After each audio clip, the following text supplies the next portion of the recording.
Drinking LaCroix and Yeah, fucking, playing video games all day. yeah. Oh man.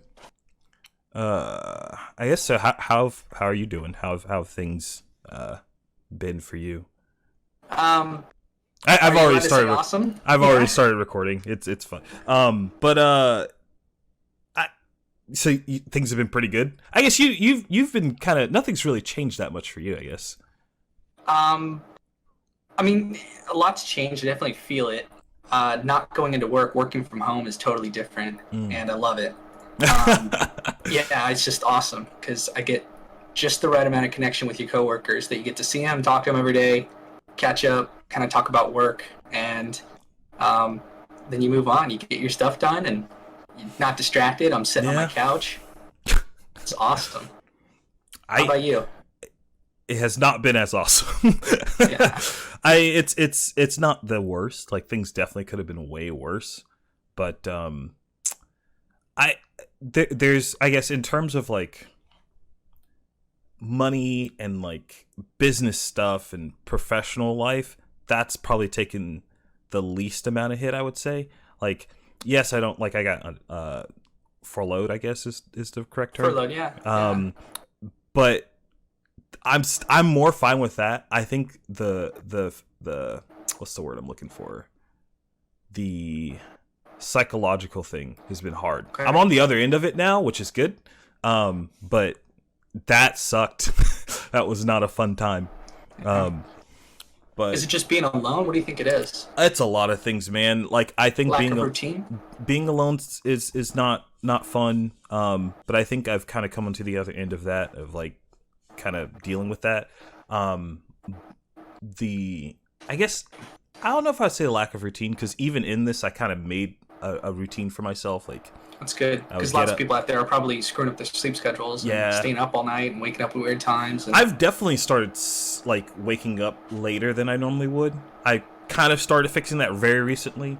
Like I remember I woke up at like 10 the other day, and that felt weird because like Yeah. normally I'm up at like 7 8 because I'm usually at work Wow. at like 9 to 10.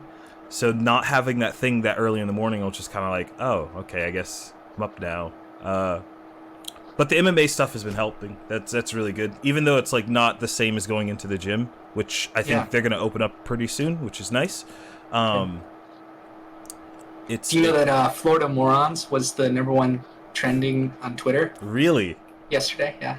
was it just people just like, hey, you guys stay home? A lot Like, of, we got a lot of judgmental people out there in other states. I noticed you guys kind of like danced around the fact that we live in Florida. I don't know if that's cat's out of the bag. Yeah. When you did with Flip and Steven? yeah, and I don't mind. I've said it many times. I feel like at this point, for sure with the Deputy Mark. Sure. Yeah. Because like that's he was talking about the counties that he worked in. I don't mind people knowing that I live in Florida. Where exactly in Florida? Like I'll tell you I live in the Orlando area, but like that's about it. That's all you get. So I've already had that scare before, someone knowing where I lived, and that was not fun. So Oh yeah. Is it Oh, yeah. like a good story? I feel like I've told it before though. Maybe I haven't. I don't know. I can tell it again real quick. There was just a girl back when I used to stream a lot more. She figured out where I lived and was like, "Hey, I'm gonna be in Florida in this area. Like, I want to swing by." I was like, "Well, don't do that. Like, don't what? Like, that's cool. Like, you're Had you You're- just been messaging her like on like texting? no." So Because she it's she was a part of like the small circle of people that I knew on Twitch that also streamed, and she wasn't a streamer herself. She just kind of she was a viewer that was in like the group of people that we all knew, like all of us that were friends at the time. But I didn't know her very well. Like I just kind of knew her. She was a friend of a friend. And she frequented my streams and whatnot, so like I knew her in that aspect, but like I never talked to her off stream, so it was a little weird. yeah. Like, what did you think she wanted? Just to meet up and Nah, how can I put this discreetly? um, I'm sure there was like a sexual thing there, like because Yeah. from the like some of the stuff she would say in stream was kind of like haha funny, but also haha flirty. But like, I don't know, like I often wonder about that though. Would it have been different if I was into her? Like, Of course it would have. would it? You know, would it Should change it? everything? Should it have? You guys could have been. You guys could have been weird together. You know, like so. I feel like weird, yeah. it's a weird place when you I guess that's fine. I don't know. I just think it's a little strange when you meet somebody through a platform that you Yeah. have. I guess it seems a little weird, but I'm sure that happens all the time. So maybe it's Sure. just me. No, I mean it's. Look, guys are bad at it, and you know, and so Yeah. women get less practice. And if they want to, you know, be with someone, they have no like. There's no good guidelines. Like for dudes, you can like read books on this. You could like, Yeah. like how to pursue a partner, and it's also just normal for. Whereas for women, like if you're like an awkward girl or something and you have no idea how to pursue a guy and you want a boyfriend, like how do you go about doing that? You don't have. You know what? I don't think books or things of that nature are good for that. They're not. I don't think they're a good idea, but there's like guidelines. There's like you can stuff. talk to your friends about it. I guess I guess the thing that I've noticed is every girl I've went after has been a different case every single time. Oh, yeah. It's always different. So like there's no like I can't think of like a set like path or a set like, oh, do this and then do this and then do this. It's just like that doesn't apply to like half of the people that I've ever dated. So it's like it doesn't. I don't know. I'm very weird about that. I guess I think that every situation is different. I went from an all boys boarding school when I was 13, 14, like 8th grade, 9th grade, to a co-ed boarding school for 10th grade, 11th grade, 12th grade. And so when I first showed up, it was like the first time I had like really been around girls my age for long periods of time, like in a school setting. For like when you're in 8th grade, I wasn't going to be getting girls no matter where I was. So, but I was at all boys boarding school and it was fun. We would go out and see other like schools that were all girls schools and have like, I would make friends and stuff along the way. That's cool. I always wondered about that, how you would manage something like that with an all girls or all boys school. So yeah, well, they set up events and you just go hang out, and it's a good thing because you get to see someone like once a month or once every couple months, and it's like different, and I liked it. But anyway, so I showed up to this new school and I just would tell these girls like, hey, I like you, we should hang out. And it was when you're 15, like that's like nobody does that. Yeah. And I kind of just was like, what do I have to lose? And I used it as part of my charm or whatever, and it works sometimes and it swing and miss some other times. And even the swings and misses were like, I was always very like, oh, okay, well, I thought I should tell you, and you don't feel the same way, that's fine. And they thought it was funny that I tried when they were like, I'm not into you. I was like, hey, at least I told you. At least I was. I don't get how that's humorous, but I don't know. I think that's kind of the approach that I take at this point now, where it's just like, hey, here's the deal. There's no. I think that the whole like game aspect of it is kind of silly. Like it's, and I'm sure that there's a fun to it. There's an allure to it. Like when you're like 22, 21. Like when I was in college, sure, I get that. But like now, like in the immortalized words of the meme, ain't nobody got time for that. Like it's just like you can't systematize something that requires EQ. Yeah. It's like how to make friends. Well, it's different. It's feeling the situation out. It's talking with people. It's knowing when to push, when to pull, when to, you can't teach that, especially young men. Yeah. I don't know. I'm very curious to see what things are going to be like post quarantine for a lot of people, because I see the allure or see the possibility of like things getting kind of nuts. First off, where like people are just like aggressive. Like I hope that it doesn't turn to like women getting abused or anything like that, but like I Yeah. can definitely see like people who are cooped up, they In can't South leave Korea, the house. they have, in China, they have tons of people who are filing for divorce right after quarantine releases. Holy shit. Yeah. Uh wow. Could you imagine, like, you guys were thinking about getting a divorce, you're living together, and like, oh, quarantine happens. It's like, I don't have anywhere to go. We gotta. Gotta I'm tough sure this some out. couples, the news will be good at the end, right? They're gonna be like, oh, we reattached or whatever. We're happy, but then there's I've gonna be seen a lots couple of of couples those stories. Seen a that are like, okay, that's good. Yeah, I've been trying to like limit my news intake.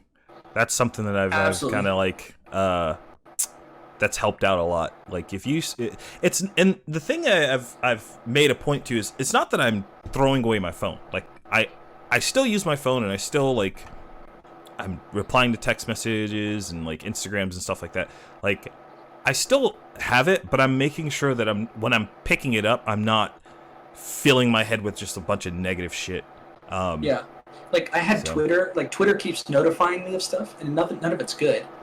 And like I got to turn off. I should do this right now, like after the podcast, but I just turn it off because it's like 11 p.m. at night, and I get a notification. That's my time when I should be totally not thinking about news or coronavirus or anything. And then you get these notifications.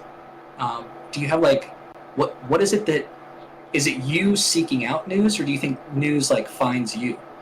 No, it was a bad habit of me seeking out news. Yeah, I get that. I had like a curated feed on my phone of just different subjects, and I would just literally one button, it would pull up the feed, and I just kind of slide through it and be like, oh, that's interesting. Oh, that's interesting, and I'd go through that. What I found is I have had to unfollow and mute a lot of different feeds because they're pretty bad. So like Twitter for me is one of those where like I love the people that like interact with me on Twitter. It's great. However, there are some people that I follow that like it's just constant negative stuff. And I don't want to have to like I don't want to have to sift through that to like find the stuff that I want to find, you know? So I just a lot of times I'll mute them. I won't unfollow like my actual friends, but if they're spewing just like political shit out the woods, it's just like I gotta cut this off because I can't turn this app on that I enjoy using and then just get slammed in the face with that every single time. Like it's not worth my time. So sorry, I'm not sorry. Do you feel like there's?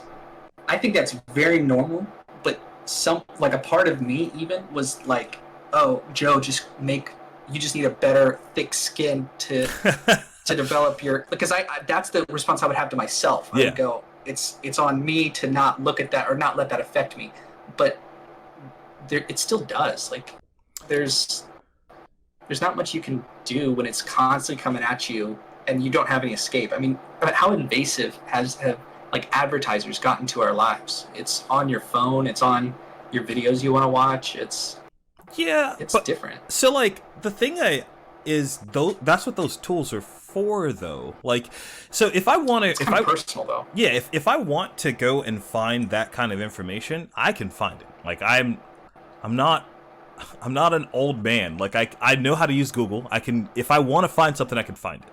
So and there are times where I'm specifically looking, like there was the other day where I wanted to see our exact numbers for Florida and like how we were doing health-wise and like crisis-wise, and I looked it up, saw that some of the information was good, some of the information was not good, and I was just like, okay, all right, I got the information I needed, I'm good. What I don't want is like, hey, let me check up on this person or this friend, and like in hitting a button with the intent to go do that, I'm getting slammed in the face with like, hey dude, like 1,500 people died, and you're just like, ah, cool. I needed that. Like that. I guess that's what I'm talking about. You know, like. I hear you. Yeah. Are you like I work in the medical field, so I literally do chart reviews of people who have tested positive for COVID, and I don't think I'm giving away anything. Like it's all patient privacy, and I think I'm staying within the rules and everything. But reading the symptoms, some of them have been bad, some of them have been not so bad, but yet they just still think they're just taking a cautious approach. But Florida has not been hit that hard. Like it's like 1,000 cases or something like that. Like 1,200 last hour. Yeah, Yeah, so like there's the whole 1,200. thing. Okay, yeah, yeah. Yeah, people are like people wanting to get back to like normalcy, and I get that. I'm kind of in that boat too. I guess I have a more realistic thought or frame on it where it's like normalcy is not going to be normal in on the first. Like No. I do think that early May to mid May, that's when things are going to open up for us. Whether or not that's a good idea or not, I think much longer than that. you think so? Yeah. When I say open back up, I say like open back up to the way things were at the beginning of March, or midway through March, where it's still right. like things may open. Yeah, things are people gonna will be open. Correct. Yeah, you're not going to like an FNM or anything like that and like sitting Yeah. down and drafting. That's not happening. What I do think is gonna happen is stores will be open. It will just be a weird version of that store, you know? Yeah.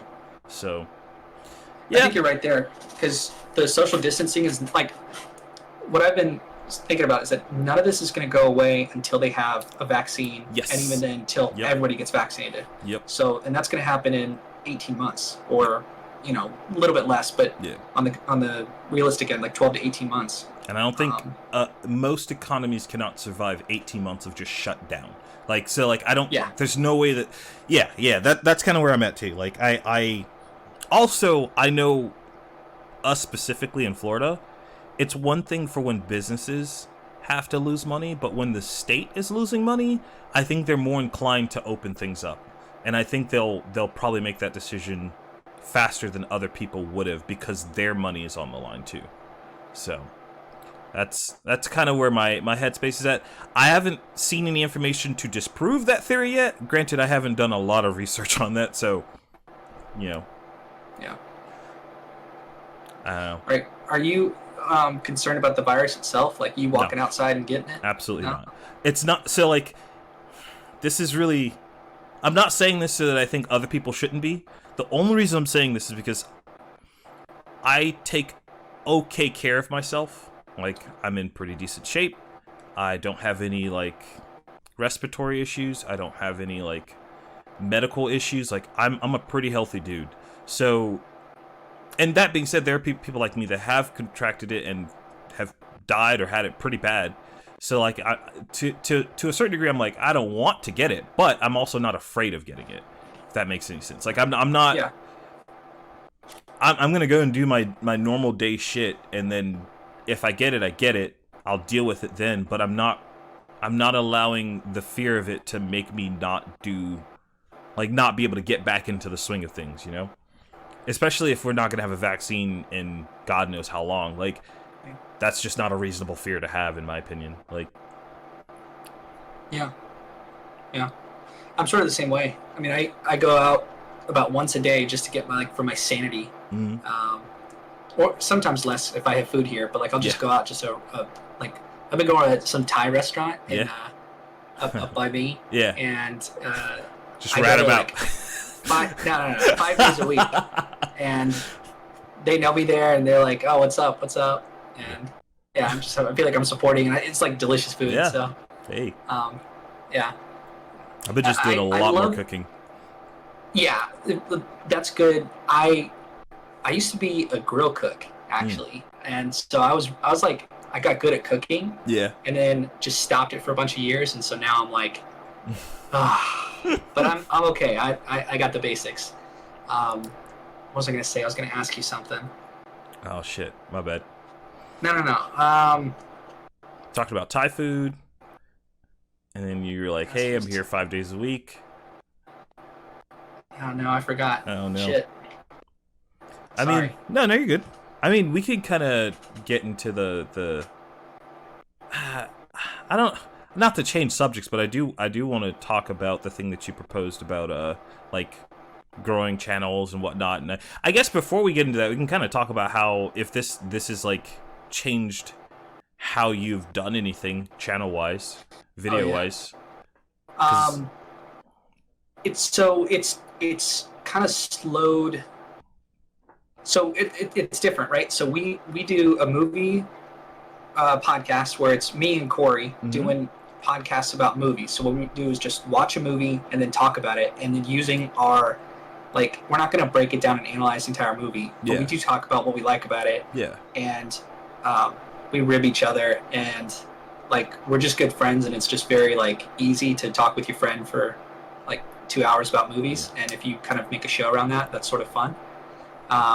So that's slowed down only because Corey's been like busy with other stuff. Even though we live together, he's like right over there. Yeah. But he's actually in the other room watching Parasite. So we're gonna talk about that.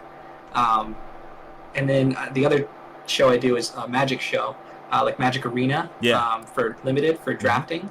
And the only reason that content has slowed down and I haven't made a video in a week is because Ikoria just dropped like 2 days ago. Yep. So I got a new video already lined up, and I can do that for tomorrow. But other than that, it hasn't changed how the channel's working. It's changed how I've worked, like working from home and just not going out and stuff. Like I haven't seen, I saw my family once for Easter, and then I haven't seen like my grandmother, but I've been calling her up because she's got like respiratory like issues. Like if she gets this thing, it's no bueno.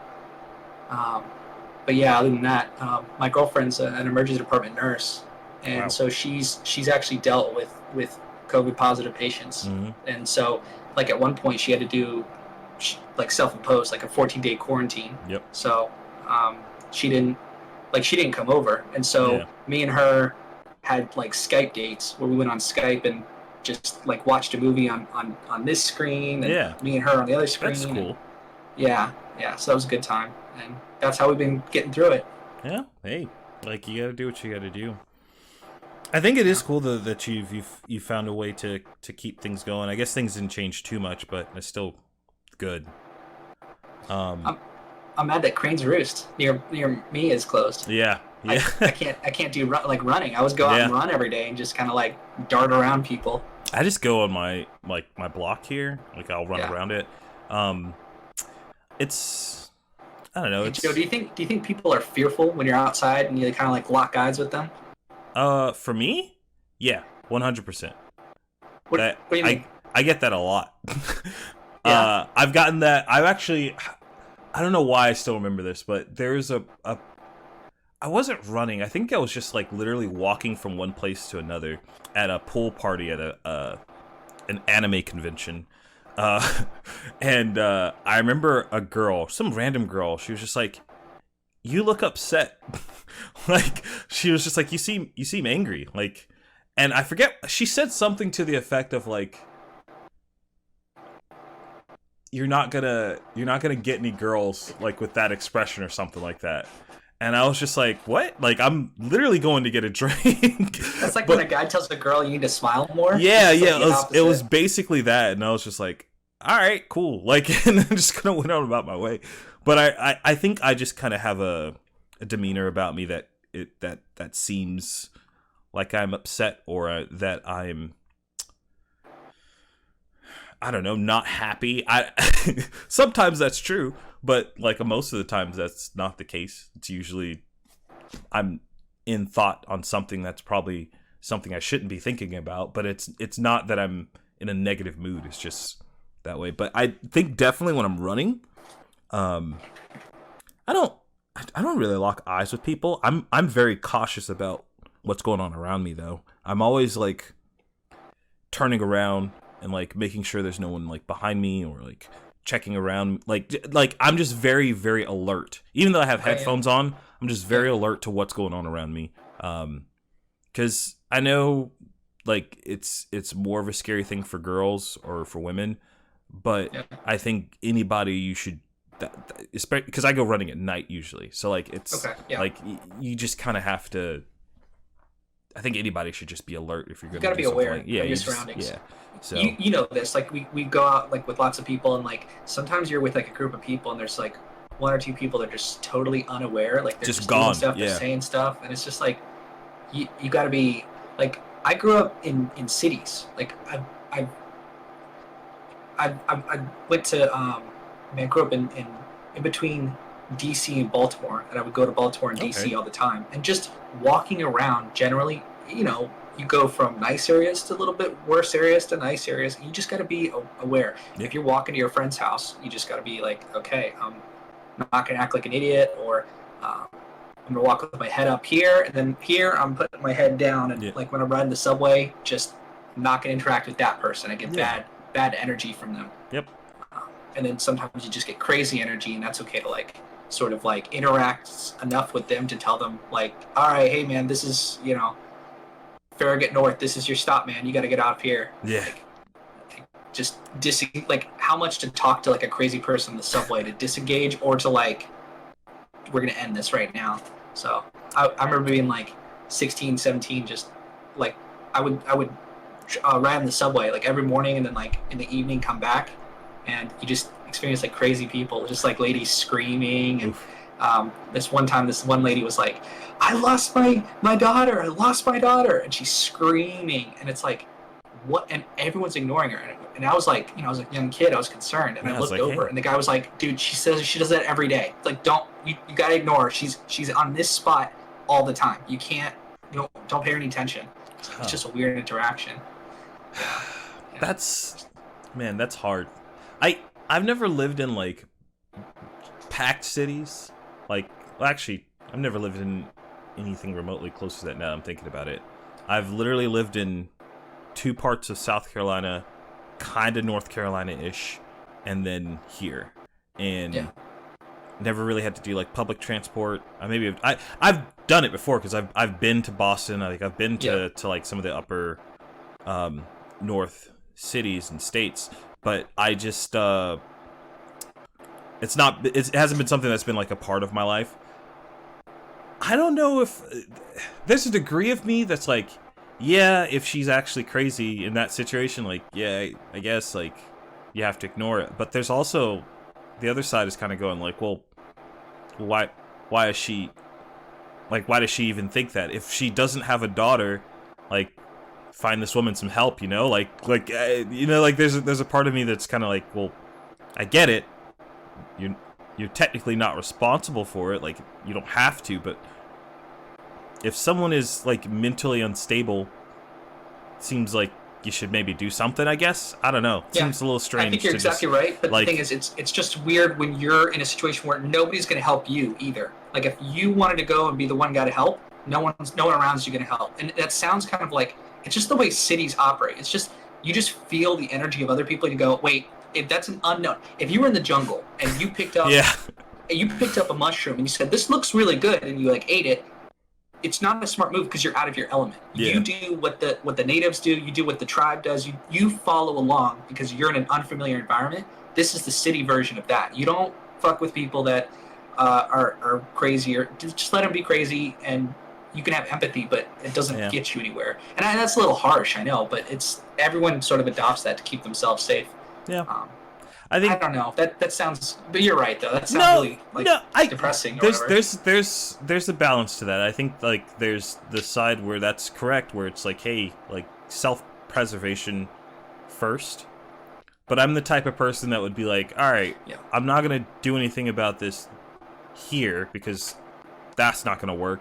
But like, maybe I talk to like someone and be like, hey, there's a woman that's on this bus every day who's screaming for her daughter. She doesn't have a daughter. Like, maybe. But like, imagine having that conversation with someone who works for the metro, right? Like, no. I wouldn't. This wouldn't be a conversation I'd have with someone in the metro. This would be someone I'd have with like. I don't even know who you'd talk to about that. Like, is it a police thing? Is it like a psychiatrist? Is that like who are you going to talk to about something like that? But whoever that person would be is the person that you'd want to have that conversation with. Yeah. I mean, you're right, but you're right in a. I mean, it's a good idea. Why didn't I act in that way in this situation? And why don't people act? Because I think people are good. I don't know what you think. But people, I think I regard as generally are, like, I think people are self-motivated, but they're also good people. Yeah. I think there are a lot of selfish people out there, and that fear and insecurity manifests as evil. But because most people are good and good-hearted, why don't they help out with members of society that can't help themselves, right? Like, how have we not solved this problem? We've got a lot of smart people in this country. Fear. Okay. Fear's an insanely coercive emotion or feeling or state of being. That's probably one of the things that I have learned the most in this whole quarantine time, is having to deal with that and like figuring out a strategy that like kind of you use it as a motivator, but I think it's very easy for that to be something that stops people from doing good things, or things that even they know morally aligns with themselves, whether or not it's good or bad. It's the reason why guys don't like approach women. Like, it's fear. Like, and I think the same thing applies when it comes to like wanting to do a good charitable act. You don't know how things are going to turn out. I think especially for guys, there's a lot of good intention things that we could try to do. Nobody thinks they're the creep. Yeah, but society is just like, hey, like, you can't help that little kid find their parents. You can't interact with that woman. Like, it's just, there's a lot of things that like, it's not the act. It's the fear of how people perceive the act, I guess. Sure. Like, no, I think you're exactly right. And listening to that helps us in a lot of the time, right? Yeah, I mean, for me, that thing is kind of gone, I guess, for me. Okay. Like, the only reason that's the case is because I've kind of resolved that I'm not going to let somebody else's interpretation of my intentions change what I know is right. Yeah. Like, it's like, hey, if there's a little kid that is actually lost, I'm going to help this kid find that's their parents. self-confidence. Like, kind of. I think it's I guess it's confidence, but it's more of like, it's a different kind of fear. I know the fear I have is now, if I don't do that, how much I'm going to beat myself up. So it's just redirecting that into a more positive way, I guess. Yeah.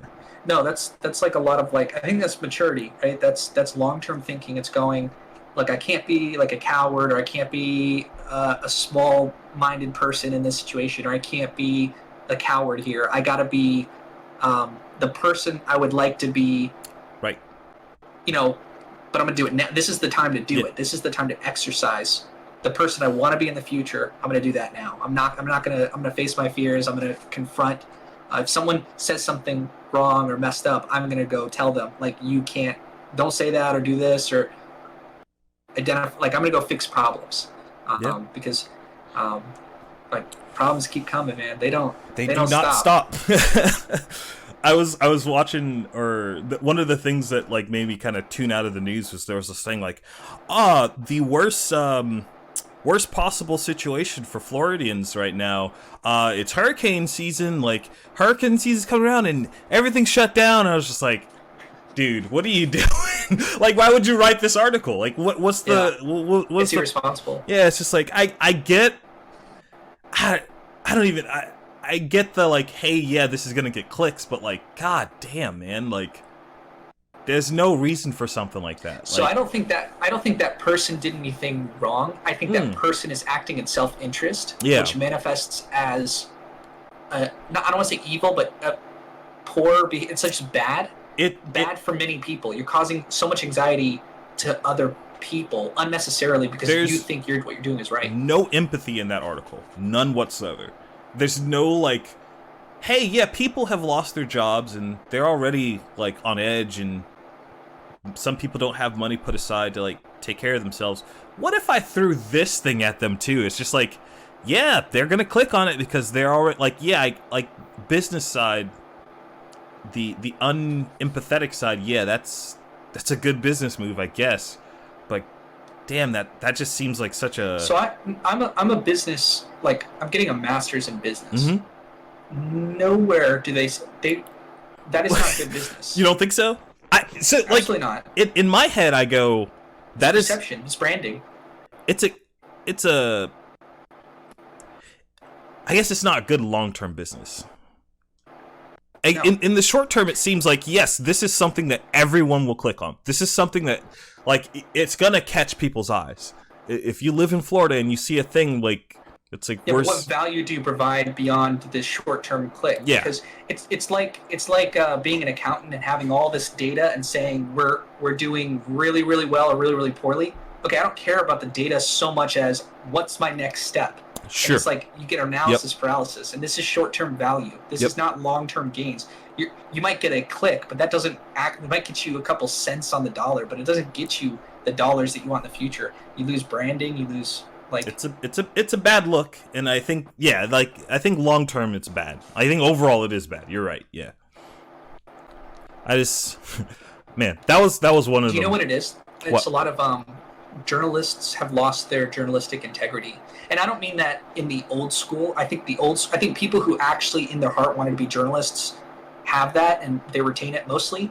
Far majority of the time, it's new people in the arena who now have a platform that journalism is easy.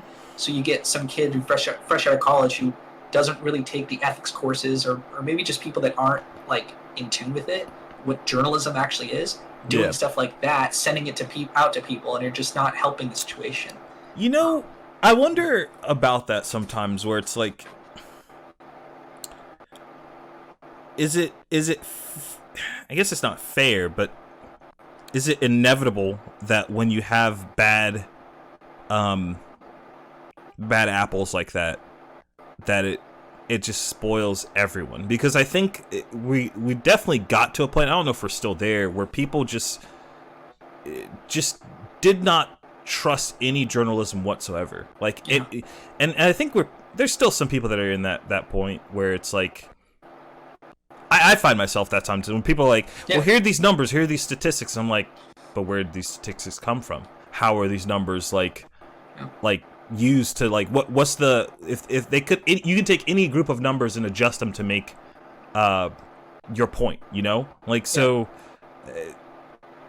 I don't know. There's so people don't think about topics in the same way that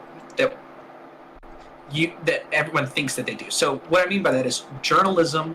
People think who are journalists, or what is journalism? Journalism is the bullshit articles I read on Twitter, or it's CNN and Fox News, which are the two most.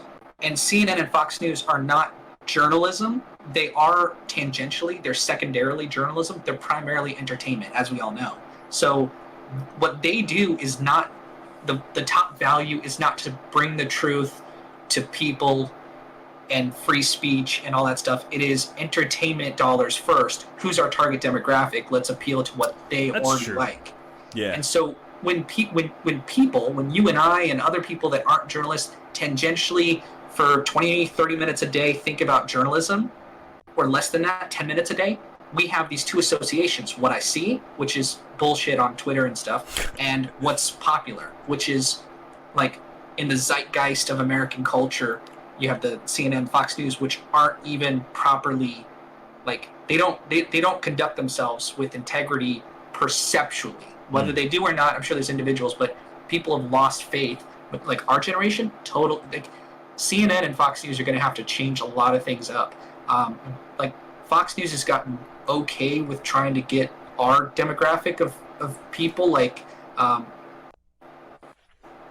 You're good. You're good. I was just checking levels. You're good. All right.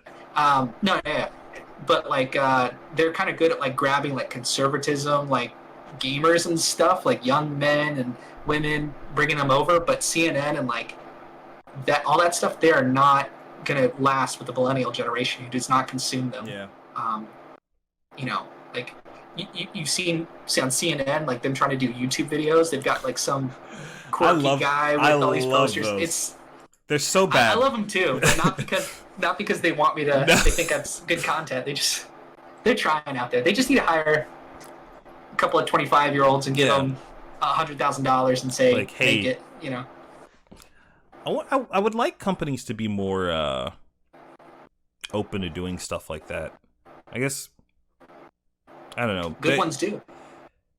Yes, you just never see it because it's just a good thing. Like, I guess. What do you mean you never see it? You see it. Like, there's YouTube channels. There's lots of content out there. I think if you looked and thought about it, I think you'd find it, right? Because there's cool shit happening out there, right? Don't you think? Yeah, I was gonna reference like the Wendy's thing. Like, I'm sure that was just like a company saying, "Hey, this 24-year-old, here's our Twitter account. Have fun. Keep it professional. Well, not even professional. It's nothing professional about that. Ride the edge a little bit. Yeah, ride the edge, don't go but yeah, crazy. don't say anything wild. But like, and it worked out tremendously for them because like, Yeah. I remember when I was growing up, Wendy's was synonymous with like senior citizens. Like it was like old people went to Wendy's. Mm-hmm. Like they gave you your little saltine and everything, and like it was just like the old thing. The moment that they got that whole marketing thing going, it was crazy how many people were like, "Oh, I like Wendy's now." I was like, "Oh, it worked. That's wild." Taco Bell always had sort of that brand because they would have advertising that was sort of funny. Mm-hmm. It was jokey. It wasn't serious. They had a Chihuahua, and I forgot about that fucking. They had funny commercials, and Doritos has always sort of been like that with the Super Bowl. But then Wendy's enters that arena, and it's just changing consumers to go, "Oh, this isn't a place that's just trying to take my money or some corporation.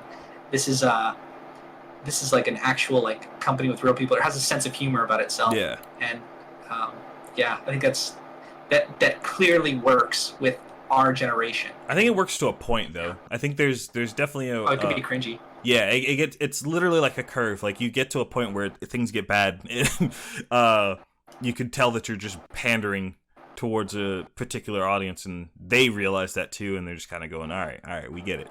Like you're the funny, quirky one." Do you know what the uncanny valley is? Yes.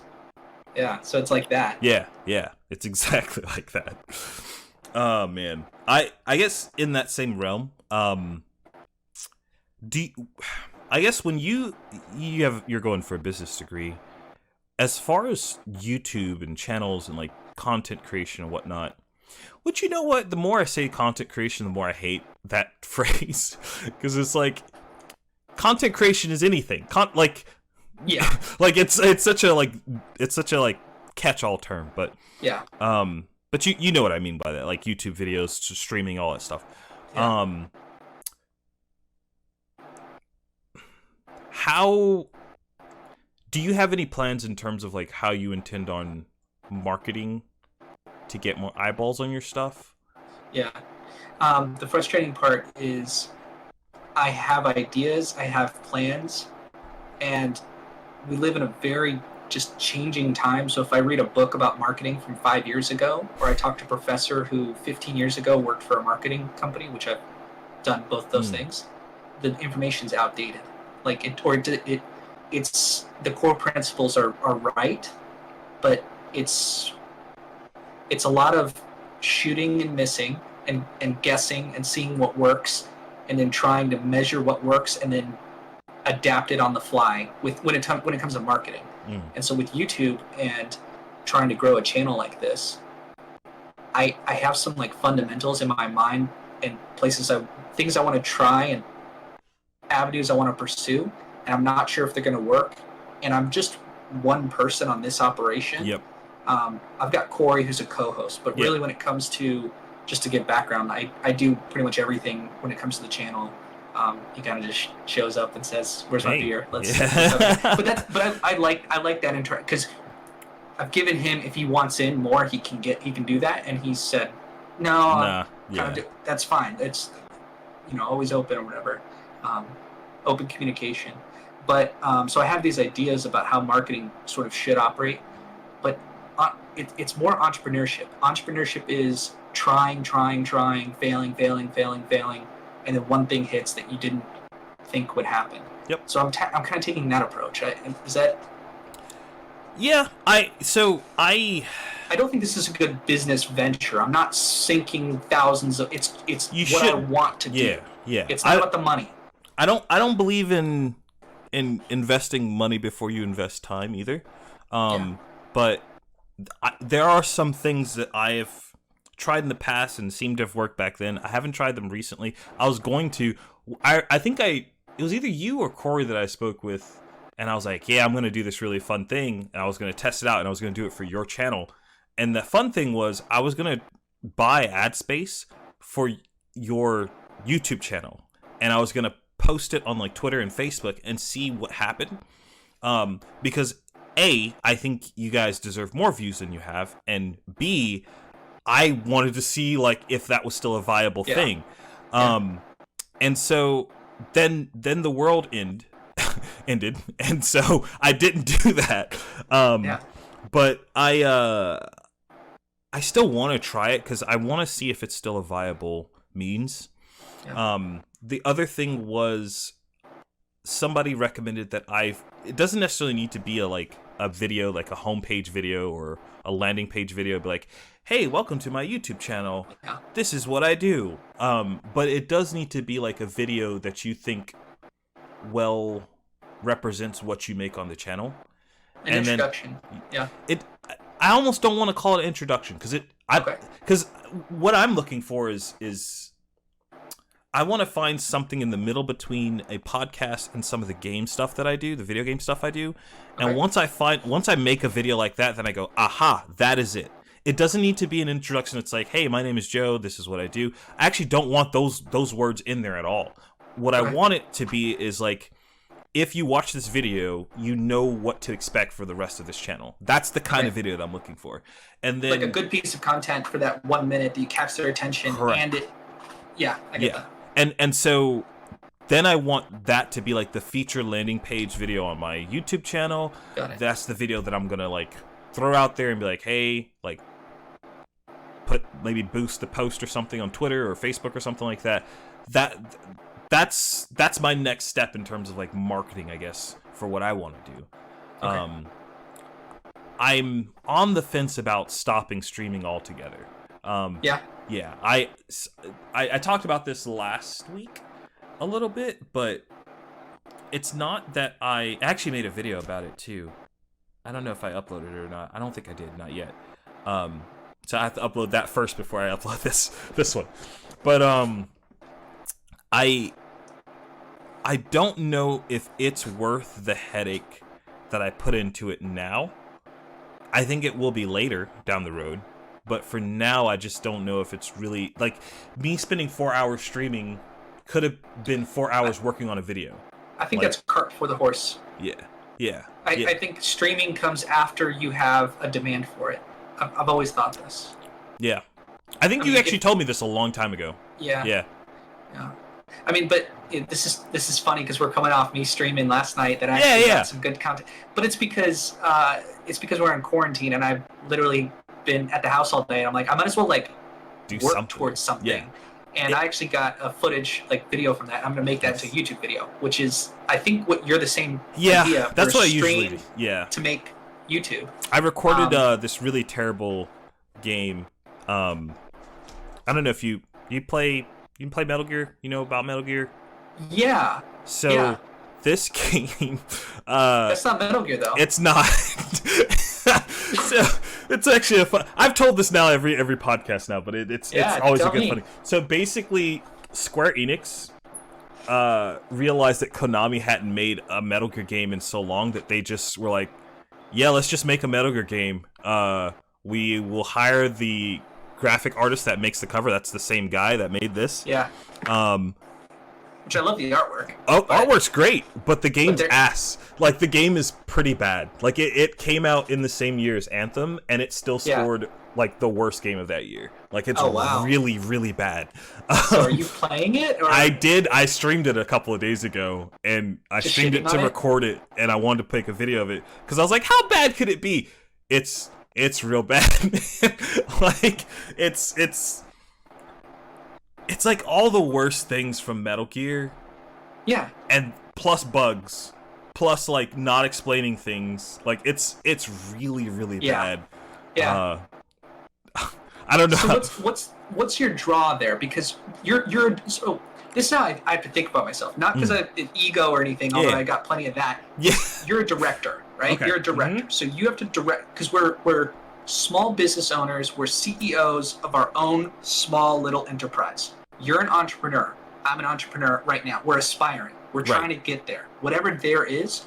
And so you have to direct what it is, the product or service you want to deliver to the customer. So how are you thinking that making content around a bad video game, what are you trying to bring to the arena, and who's it going to get to, and how are they going to, what are the enjoyment are they going to get from it? What are your viewers gonna want? So, But I'm curious. kind of in the same way that I talk about anything on this podcast, Yeah. it's with the mindset of like, hey, this is a good thing. Let's explore why it's good. Or hey, this is a bad thing. Let's explore why it's bad. Or sometimes it's just literally nothing. Like I had one conversation with a guy about Undertale that lasted like maybe 30-40 minutes. That I guess turned into like a sort of argument. And that was probably the first like, I guess, confrontational like argument that I've had on the podcast. Sure. But even then, my goal is never to like get into like an argument or gotcha moment or anything like that in the podcast. It's more so to elaborate on ideas or elaborate on stories. So when I play video games, it's kind of in the same tone. It just matters less because it's a video game. Like when I find good video games that I really, really like, I want to make videos on those because I'm like, holy shit, this like made me think about something differently in life, or this is such a unique way that they did this type of gameplay that I've never seen before. I want more companies to make stuff like that. It's almost like you want to connect with like-minded people, and and this is what I'm bringing, this is what I'm sharing. I feel the same way with movies, because I see things from movies that, and if I'm sitting down watching them with other people, I'm like, why are you not seeing awesomeness or what? Like, I almost want to like hold you down and put my brain of what I'm thinking, like, don't you see how awesome it is? But you can't do that, you know. People are different. But I could find 10,000 people on the internet that are like-minded that might think the same way. And also I'm inspired by other people currently doing it. And I don't know how you think about that. It's like watching other people doing what you're doing right now. What is it that, how did they hit you? And why is it that you like them so much? And what's your angle to pass that along to bring value to your customers? So there's a couple of people. Sorry if that's a bullshit. No, bringing value to your customers, but that's what we're doing, right? There's a couple of people that immediately come to mind when it comes to like online content or whatever. The first one when it comes to video games is there's a channel called Ranton. It's both. I don't know. It's just an insane video game review channel from a guy from a Chinese dude who lives in Germany, who grew up or who trained at a Shaolin temple. It's just all of these like weird cultural things put together. The guy's hilarious. His videos are like very well edited, and his reviews are like no like regular review. It's not like, all right, I give this thing a score for this and this. It's you told me about this guy. Yeah, it's so good. It's there's that guy when it comes to like video games. That and I don't think I have that kind of charisma. I'm not the type. It's like the Donkey effect. I don't know. You know who Donkey is? Yeah. He's funny. I more get videos from other people who think he's funny, and I kind of get why they think. I think it's more funny that other people think he's so funny. Yeah. But he does that. He's got that like 3-minute long clip of an entire game where he just kind of makes fun of it, and it's funny. It's different, right? It's like. But the thing can replicate that. No, the thing I like about Ranton though is there are some videos that he makes where it's not he's not making fun of the game. Like it's just like, hey, this thing is really, really cool. I'm gonna talk about it in a very funny way, but like genuinely I really like this game. He has a podcast too, which is a lot. On. Yeah, I mean that'd be nice. I don't think he would ever, like, not now anyway. I think sometime in the future. Why not? The guy's a giant. It'll be like asking PewDiePie like onto on my podcast. I'd ask. I'll send him. It's not like asking PewDiePie. I'll send him an email and see what happens. But I'd be very surprised if he was like, yeah, sure. I'm sort of projecting out what I wish I could do to the content creators that I watch. I'm like, why don't I just reach out to them? Yeah. And like get them on, talk to them, or I don't know. I'm just thinking because I follow lots of artists, and like, what if I could? I mean, they're artists. They're not like celebrities. Yeah. They're just people with large YouTube channels that are still normal people. There's like, I just go on the computer for a couple hours, and all of a sudden I got 100,000 views on people watching my videos. Like, they're not. They're just people. Especially they are still just people. Like, but I think there's a degree of like. Oh, they'll say no a lot. Yeah, well, the thing is, I don't take it personally with that because it's like you got to value your time, and for them spending an hour and a half on a podcast like mine, the value is just really not there for them, and I get that. So like, if they would you do that if you were like a big deal? Would you help out someone? I think I would. I think I would if I had the time. If I had the time, I'd do it. Yeah, but. That's a big caveat. Wouldn't you construct your life around having time for what's important? And sometimes when, like, I see this now. I'm 27. I'm not, like, old. But if I see, like, some 22-year-old guy who's kind of struggling, kind of directionless, doesn't know life, like, I've had a lot of opportunities to help people like that. It's just talking. I'm 5 years down this whole life thing, and here's what's happened with me. When I was in your position, we're able to help, and that's free. And I'll spend 2 hours on the phone with someone like this, and it doesn't cost me anything. So wouldn't you construct your life around, like, if someone reaches out, maybe I'll give them 30 minutes, or you're the type of guy that would do that, I think. I mean, I spent some of this time reconnecting with an old friend of mine, and we talked for 4 hours. Like, it was really cool 4 hours because, like, I hadn't talked to this guy, like, to that extent in, like, at least 3 years. Maybe more. But I think there's a part of me that does want to do that. I just have to think, though, that not everyone thinks that way. And also, like, this is gonna sound shitty too, but like as we both progress in whatever direction we go with, like, making content, making YouTube videos, or making any type of video or digital media, whatever, your time becomes more valuable the longer down the road it goes. So at a certain point, you have to have a value for that time too. That being said, I mean, I've done stuff for smaller channels. Like, one of my first episode of this was literally a guy who just started streaming. That was like episode 1, because he's a good friend of mine, and I wanted more people to see his stuff because I think he would be really good at it. Granted, now he kind of hasn't really done it to the same degree now, but it's more so his computer. It'd be interesting to get him back on and go, dude. And can I say his name? Yeah. So Hunter, why didn't you do it? Yeah. What's going on? Like, so, not out of like it's genuine curiosity. Yeah. Why didn't you pursue that? Because the thing is, I know the answer is.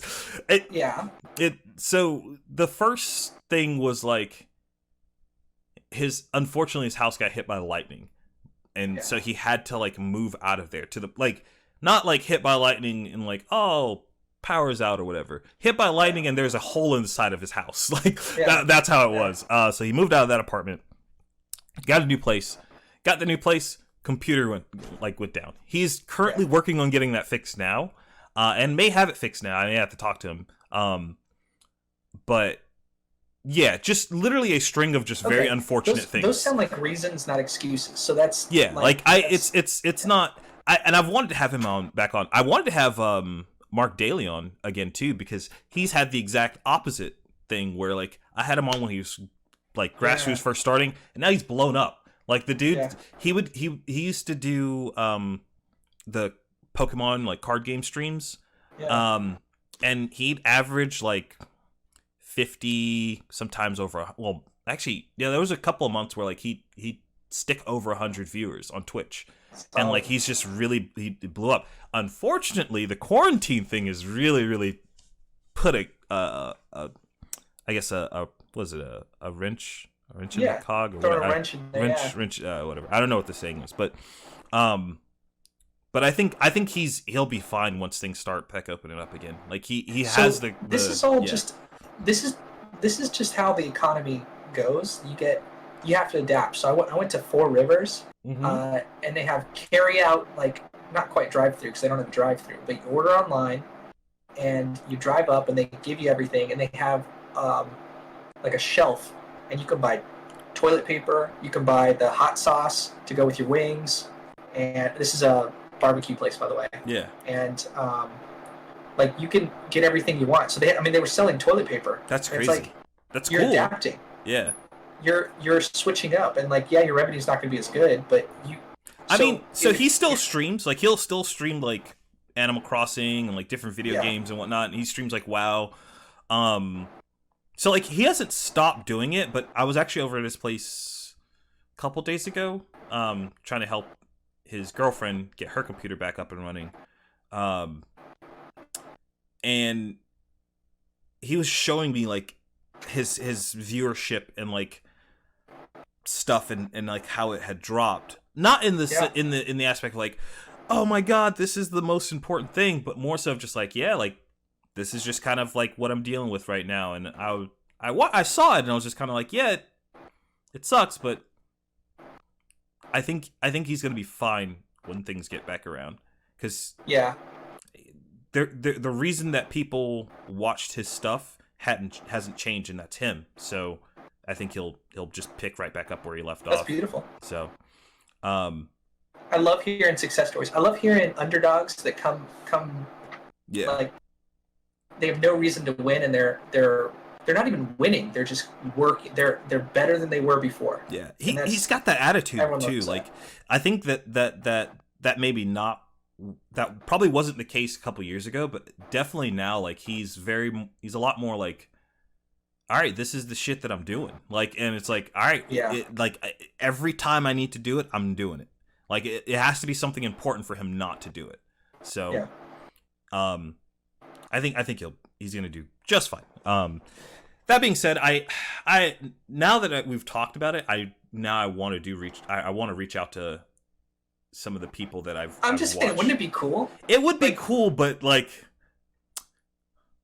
something else I've learned in recent years is like you can have expectations. That's fine and all. Like having expectations is not a bad thing, in my opinion.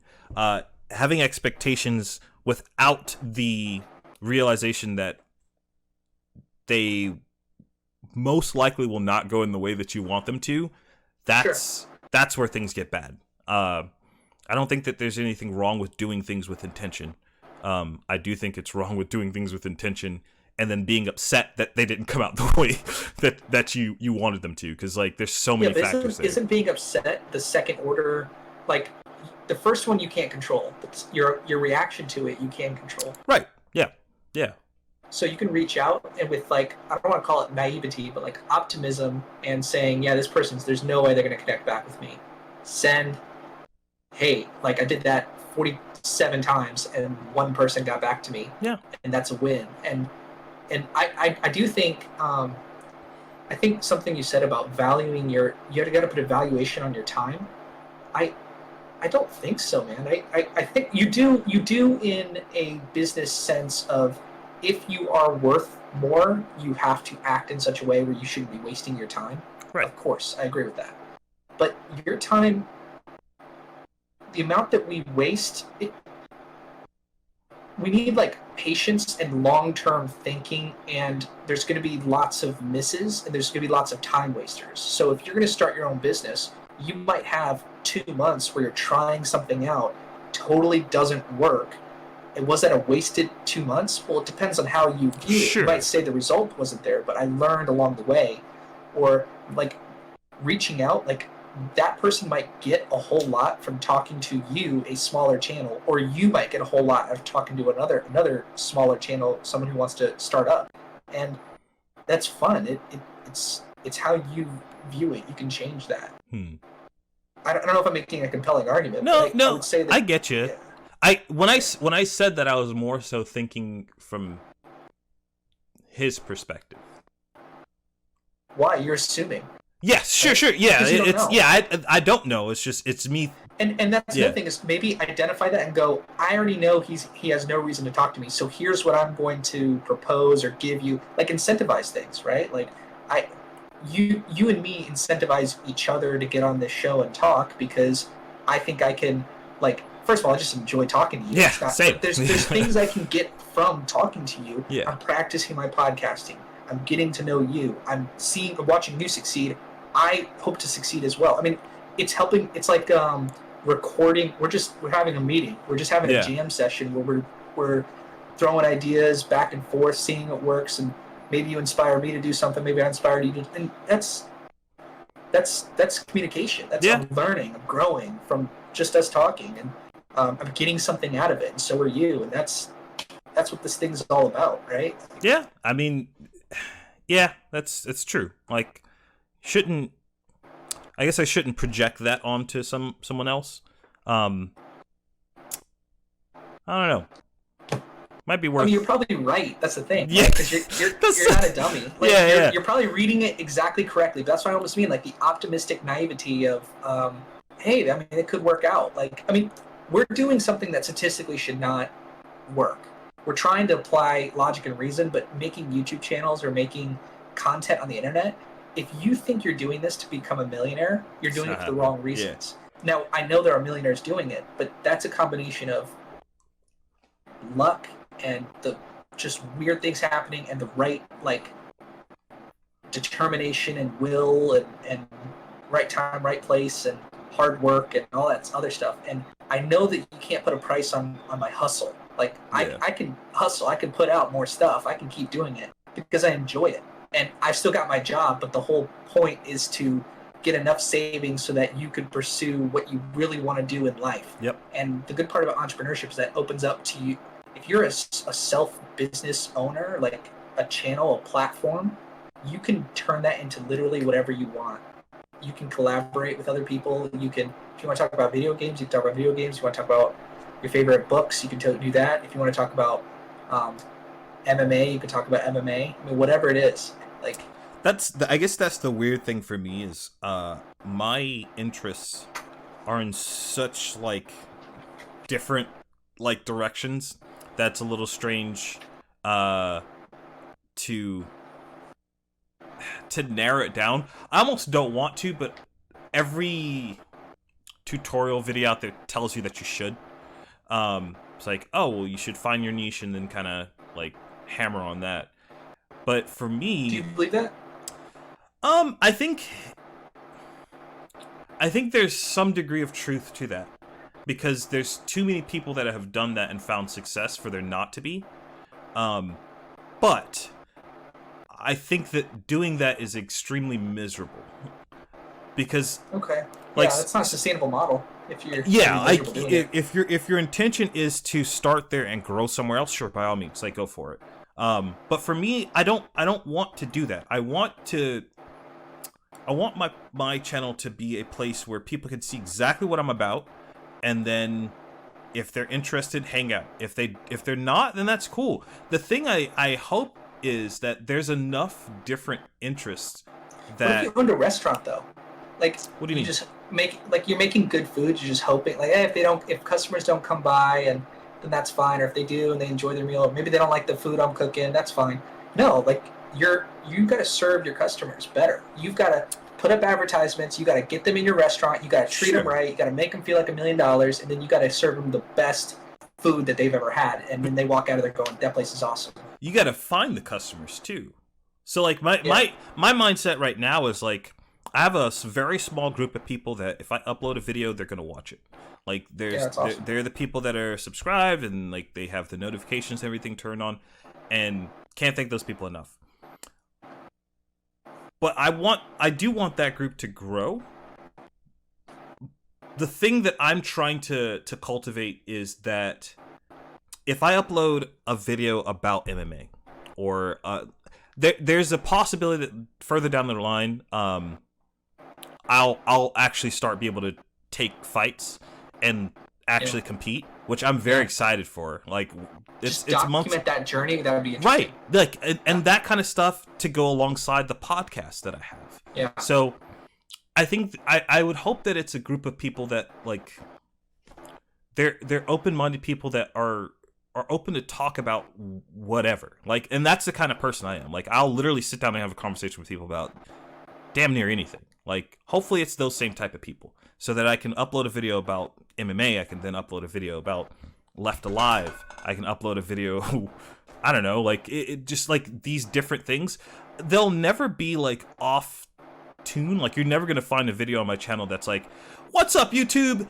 Today we're going to, like, that's not, I know exactly like, what you mean.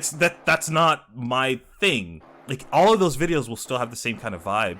That reminded me, there's another guy, Noel Miller and Cody Ko. They have that exact same kind of, like, it's funny, but it's not, like, fake, I guess. It's very, like, like, it's not scripted funny. It's... Yeah. Which they have scripts, and, like, Noel's, like, a comedian, like, he does stand-up and whatnot, so, like, there's some scripting to it, but the way that their videos are made, it's very, like... You know there's a script, but you don't feel like there's one, if that makes any sense. You feel like you're just watching someone, like, come up with jokes. And sometimes that is the case. So, I like that kind of stuff a lot. Yeah, they're playing to their strengths. Yeah. They're like, I listen to these two comedians that are, like, they've been comedians for 10 or 13 years or something like that. And they're in New York, and they're just trying. They're just friends. And they've had some big breaks in the past couple of years. And they just get on a podcast and just talk. And they talk about their inspiration. They talk about their stand-up. They talk about, and they're just hilarious. They're like, and they are only doing what them two in a room could possibly, like, that conversation or anything close to it. Nothing could be recreated because they're leaning in heavily to what they do. Yeah, that is how they are. That is better put than what I was trying to say. No, but that's I hear you, that you've got to find what it is that you can do. You mentioned something about, like, miserable, like, oh, that would be miserable if I did it. You've got to find. I think this is a game about finding ourselves and how we operate best. Like, you and me, we're still, like, relatively young men. We're not, like, we haven't been doing anything for 30 years. I feel like I'm getting there. I'm almost there. Well, I'm working. Talk to me when you're 50 going, like, I've been doing this shit for 20 years. Like, I know much more now. Like, what I mean by that is you've got to find something that you can do that fulfills you every day and make that into content, into something interesting that literally only I could do it, and only these.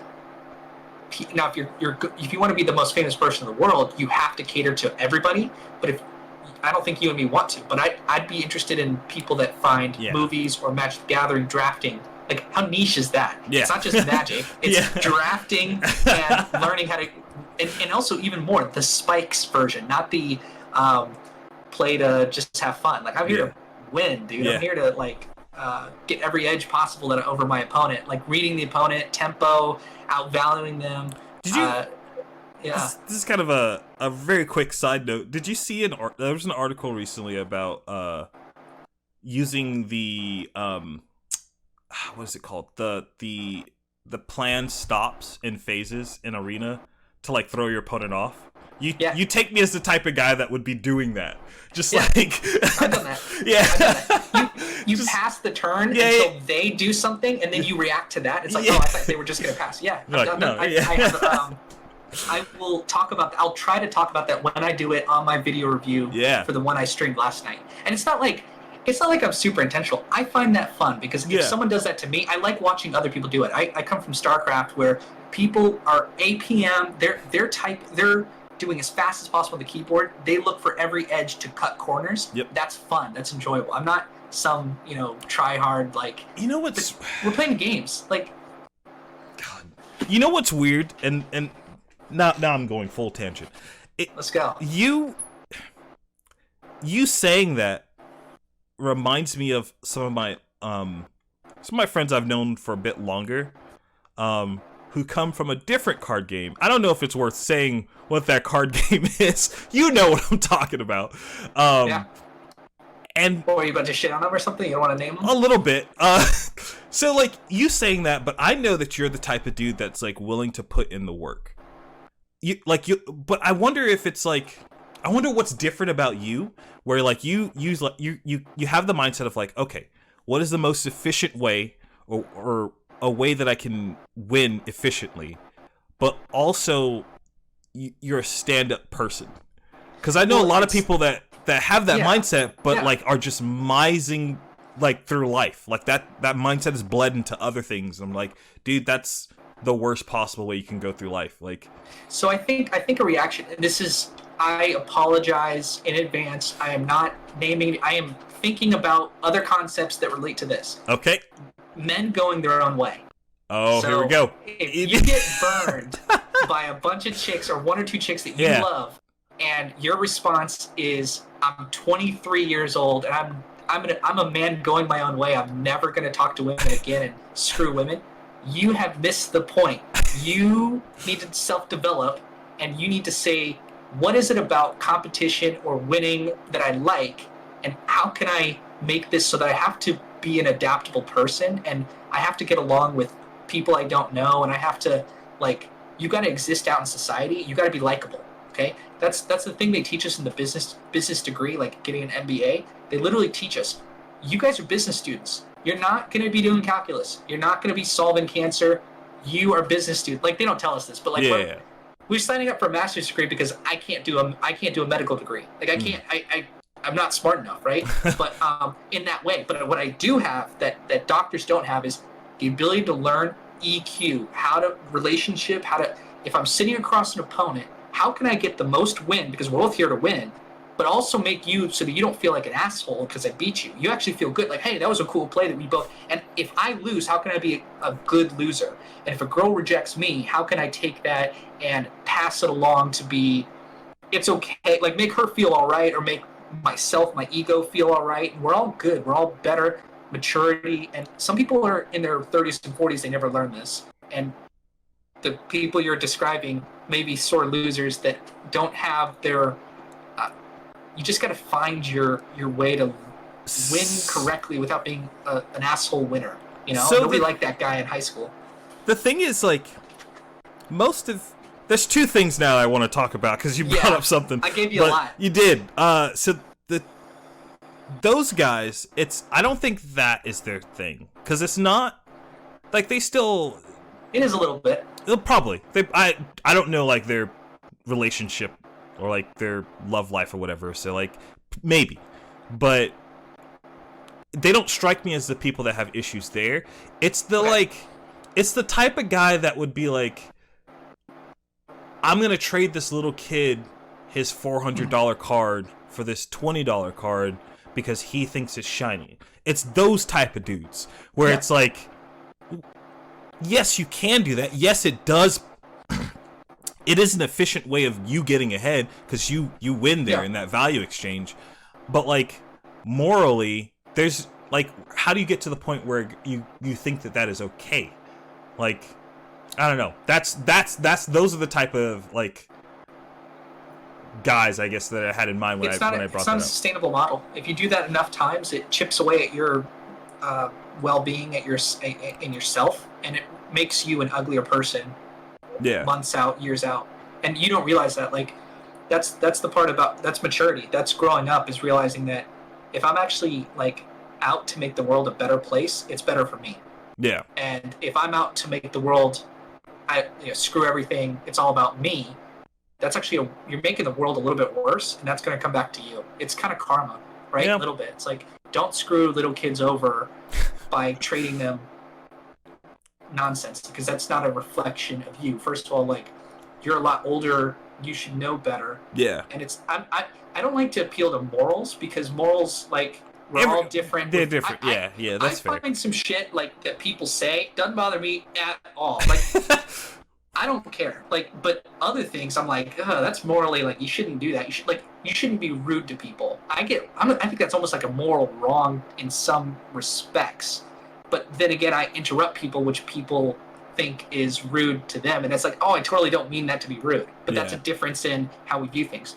But if you have the mindset of making the world a better place, you're like, I'm going to go into a card shop and play cards with people, and I'm going to make everyone's interaction, like, better than how I left it, which is Corey's attitude, Yeah. you get so much more for yourself. He's very like happy when he does that, and he's well liked, and Yep. that's, and I don't know how to cultivate that. I don't know how to get that for a group of people. I know how to do it for myself, Yeah. and I'm trying to literally like cultivate a community one day of people who like to win in Magic drafting, that are like-minded like myself, that want to win, want to find everything, but don't be an ass when you lose or whatever. I think there's a good amount of people like that. Yeah. In the group of people that are around here in like our local scene or whatever. That being said, I don't I don't play Magic consistently at all in any realm. Like I'll play here or there, but never like to the point where I'm like I'm good at this format or something like that. Like I never invest that amount of time into it. What's your favorite thing to do like that? My favorite thing like that. Does it have to be a social thing, like with other people? No. Okay. No. Because you're a competitive guy, right? To some aspect, I think the competitive thing for me right now is martial arts. Like jiu-jitsu is fun. Granted, I've been missing it because like you really can't you can't do jiu-jitsu by yourself. Like it's just not really something that makes sense. You can practice. You can grab like a broomstick. You can grab like a chair or whatever and like practice stuff with it. But like you need the resistance of another person to really test stuff out. That's the beautiful part about it. So a lot of what I've been doing now has been like kickboxing and Muay Thai, kind of like striking and like shadow boxing, and they have like some online courses that I've been doing, which are great. That's I guess where my competitive nature is really showing. I'll pick up games or two. Like I got into Valorant, so I've been playing that a little bit. And do you view like getting this channel, like YouTube and stuff? Do you feel like a game that you're trying to win at? Because I definitely do. This is a competition. No. It's me against the chaos. Not trying to. All right. I think I definitely felt that way before. It was that way when I did my first channel. Because to me that brings me energy. It doesn't make me tired, and it makes me feel like it makes me feel alive because I'm viewing everything. Like I do this with my boss too. Like I'll be like, okay, I've got to win against this other person. I've got to find the right tactics to get on their side, to get on my side, so that we both win. And this is why I'm really good with communication. My girlfriend of 5 years, we've had maybe one fight, maybe two fights. We've had, because we cut it off before it even starts. Right. To get to that point, and it's communication. That's ideal. Hey, yeah. Babe, it's you and me versus this problem. Like you're annoyed because I did this. I'm annoyed because your reaction to it. We're identifying it, and she's just awesome too. So that helps. But I view everything like that, and so if you aren't doing that, I almost feel like some people find that exhausting, right? Like they can't. Everything's a conflict. Everything's I gotta work towards it. So what is it? I'm trying to think of where I think there are times where I get that vibe from making videos where it's like, oh man, this is gonna be great, but it's more of a competition of myself, which is probably not good. It's probably not a healthy way to go. Beat yourself up. Oh yeah. So like when I make a new video, like right now, I'm planning on making this video about finding an MMO RPG that like I can really sink some time into, because I've played a lot of them. Like I played damn near every major one. But I find myself now that I can't get into them. Like if I try to play them, I end up getting bored very quickly, and I'm just kind of like, I don't want to invest any more time.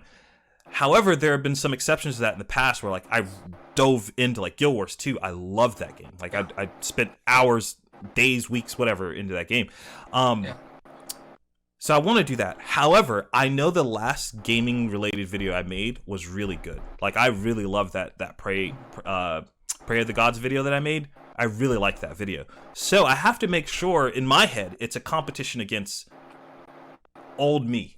It's like, okay, so whatever the video, like this next gaming-ish video that I make, it needs to be better than the last one. The reason why I say I think that's bad is because how do you determine what is better? Yeah. It's like, so Is it the metrics of how many people have watched it? Is exactly. It It's like, what are you going, like, what are you gauging it jerking off yourself off, going like, oh, this is an awesome. Dude, look how awesome I was. Yeah. Like, how do you measure that? Yeah. That's interesting. Yeah. No, you're good. You see it like. What's up? I don't know if it just keeps like flashing green. Oh, yeah, gotcha. Yeah. I saw that, but it was not that big of a deal. So do you look? There's a certain element of beating yourself up that's good, but then there's too much, and it seems like you're doing it too much. Probably Your own self, right? Probably. A lot of that comes from, like, I don't know, just the way I grew up is very. We all do that to some extent. Yeah, like I do that to myself too. Yeah. But the problem I think I have with you dropped off. There we go. There's the audio back. Testing. Yep, there Okay. it is. We're back. What happened? I pushed my camera USB in, trying to fix the green flicker, and I don't know why it jumped us off. It probably disconnected the. Actually, hold on. Go to Discord for me. Yeah. I just realized. I don't know if I even want to change it now, because then the audio is going to be off. Okay. We don't have to do it. Yeah. Okay. I think I know something. Something is probably not the way it should be, but I could be wrong about it. The Fuck input it. device is the Logitech Brio. Yeah. I was like, that sounds off. Okay. Oh do my I sound god. better enough? Yeah, you do. I sound so much better. Yeah, you do. It's fine. I can. It's fine. I'll edit it. Literally, who cares? People just go the first hour and a Yeah. half was no good, but then wow, I sound so much better now, don't I? Yeah. It's all good. That's me. That's me messing up. I was like, that's a good microphone. Like, the microphone shouldn't be picking up all that shit. And I was like, whatever, fuck it. But It's okay. We look good now, or Yeah. sound good now. Damn it, I forgot what I was talking about. Just beating your past self up for like not living up to your own expectations, or Well, it's just more so of like, it's really bad when like I do something that's not as good as I think it should be. Like, if I make something in March and then I make something in April that's similar to it, it should be better than the thing in March. yeah. That's just the mindset that I have. There's good things to that, and then I think there's bad things to that. Because you need to, I'd have to find a healthy way of It's judging. weird, that. right? Because you don't judge other people like that, or do you? I'm trying to It's think okay if if you I do. You definitely do sometimes, I probably do sometimes, but not to like your best friends. No, but even then, it's not in a way of like, oh, you're bad. It's more so of like, I want to see the people around me improve. Yeah. Like, you want to see them get better at whatever it is that they want to do. So when they don't, I'm the guy that's like, hey, what happened? Like, it's not that like I'm holding you to your own standards, and by that I mean like whatever you did last, you should be either A, maintaining, or B, being better than that, Exceeding, like, yeah. Like, so maybe that's not a good thing. I don't know. No, the improve. I think you. What I would say is stretch your timeline. So you want things to be better for other people. You think that whatever they are now, they could be better, and you think that about yourself. Whatever I did in the past, I should be constantly improvement and getting better. Right? Is it? Would you say that's fair? Right. That's fair. Yeah. Stretch that timeline. Right. So it can't happen today. Can't happen tomorrow. We can work on it today. We can work on it in the next week, but it might take years. And also, you can't predict the future, so it might look differently. Yeah. And it's not that you're letting go of the self-judgment, because that self-judgment comes from a good place, but give yourself some like forgiveness and time. Like, it's going to take a while, and for other people too, it takes some years to develop. Sure. And yeah. That's just like understanding, and it's patience.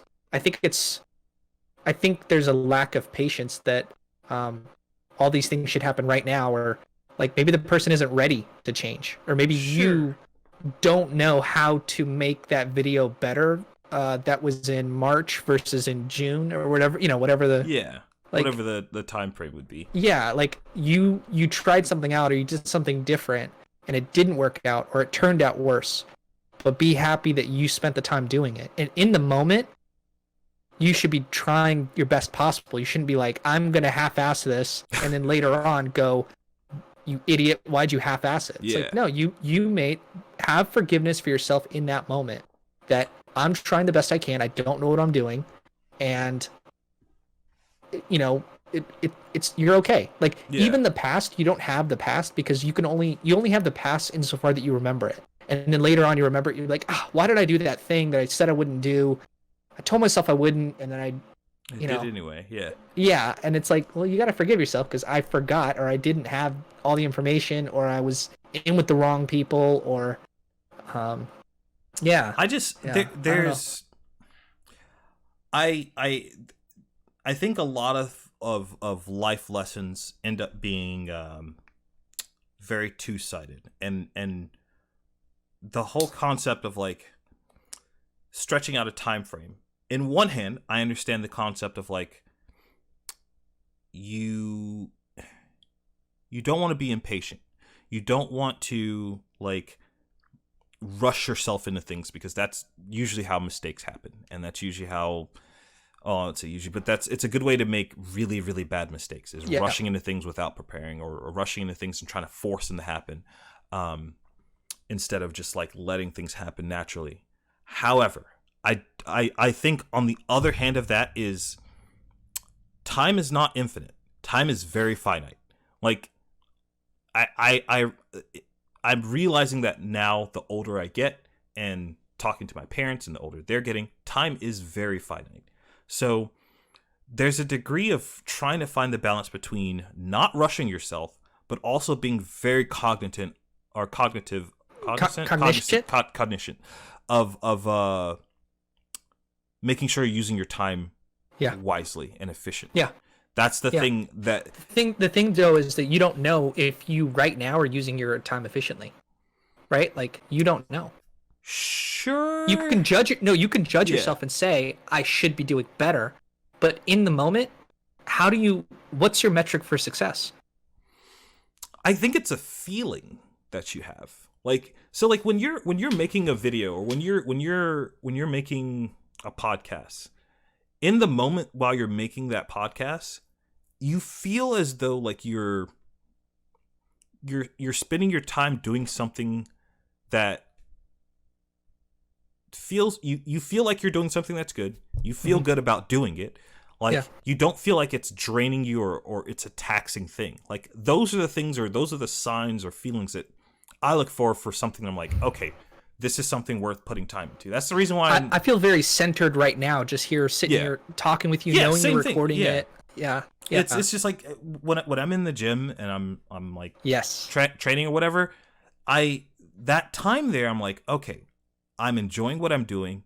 My body hurts, but it's a good hurt, and it's like that's the thing, right? When people first start working out, they get sore, and that turns them away. I love that part about it because I've been much more fit than my current. Like I was very proud of my body a couple years ago, and I know that if you just go through this suffering, you will feel good. You're getting towards that vision. You're aligned with the pathway to success.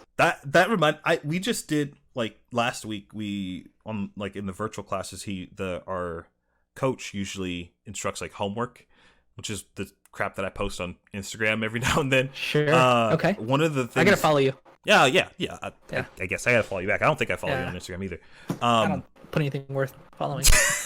But one of the homework things was like jumping lunges. I don't know if you've ever done those. You sure? Yeah.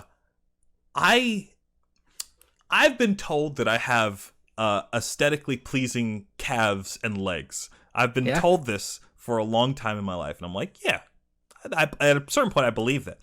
After doing 100 of those things, I've never felt like some of those muscles hurt in a long time, and I was just like, oh, Okay, like maybe we should focus a little bit more on leg day then, Joe. Like, because if you've not felt that, then like maybe we're not pushing ourselves hard enough. But I don't know why that just reminded me. I was like, because my thigh hurt for like 4 days, 3 days. Like it was such a weird feeling. I was like, how? Why can't I just bend my leg? Yeah. Well, I like that feeling when you're like, I was doing goblin squats with a kettlebell. Yep. And I couldn't walk the next day when I got up. I was like stumbling. I love that feeling. Yeah. Because even though I used to hate that feeling, and a lot of people would turn them away, but it feels so. What like I know that I don't feel good in the moment, but I know I'm going towards long-term health, and I think your self-judgment is like, we don't have infinite time. We're also finite beings in terms of our mental abilities, like our energy every day. And it's not like you're just trying to be like a loser, like set the bar low for yourself, but you don't know where that bar is, and you know that if you're on a long-term path, eventually it'll get there. And I don't know, I find that to be helpful for myself. That's helped me. I try to let go of things I've done in the past, because that shit will brew. I mean, I'll be in the shower and I'll just thinking about dumb shit I've said. And it's like, shit, dude. You got to just let go of it, because that's negative energy, and that doesn't do you any good in the moment. Doesn't do you any good. Like, that's what I've found.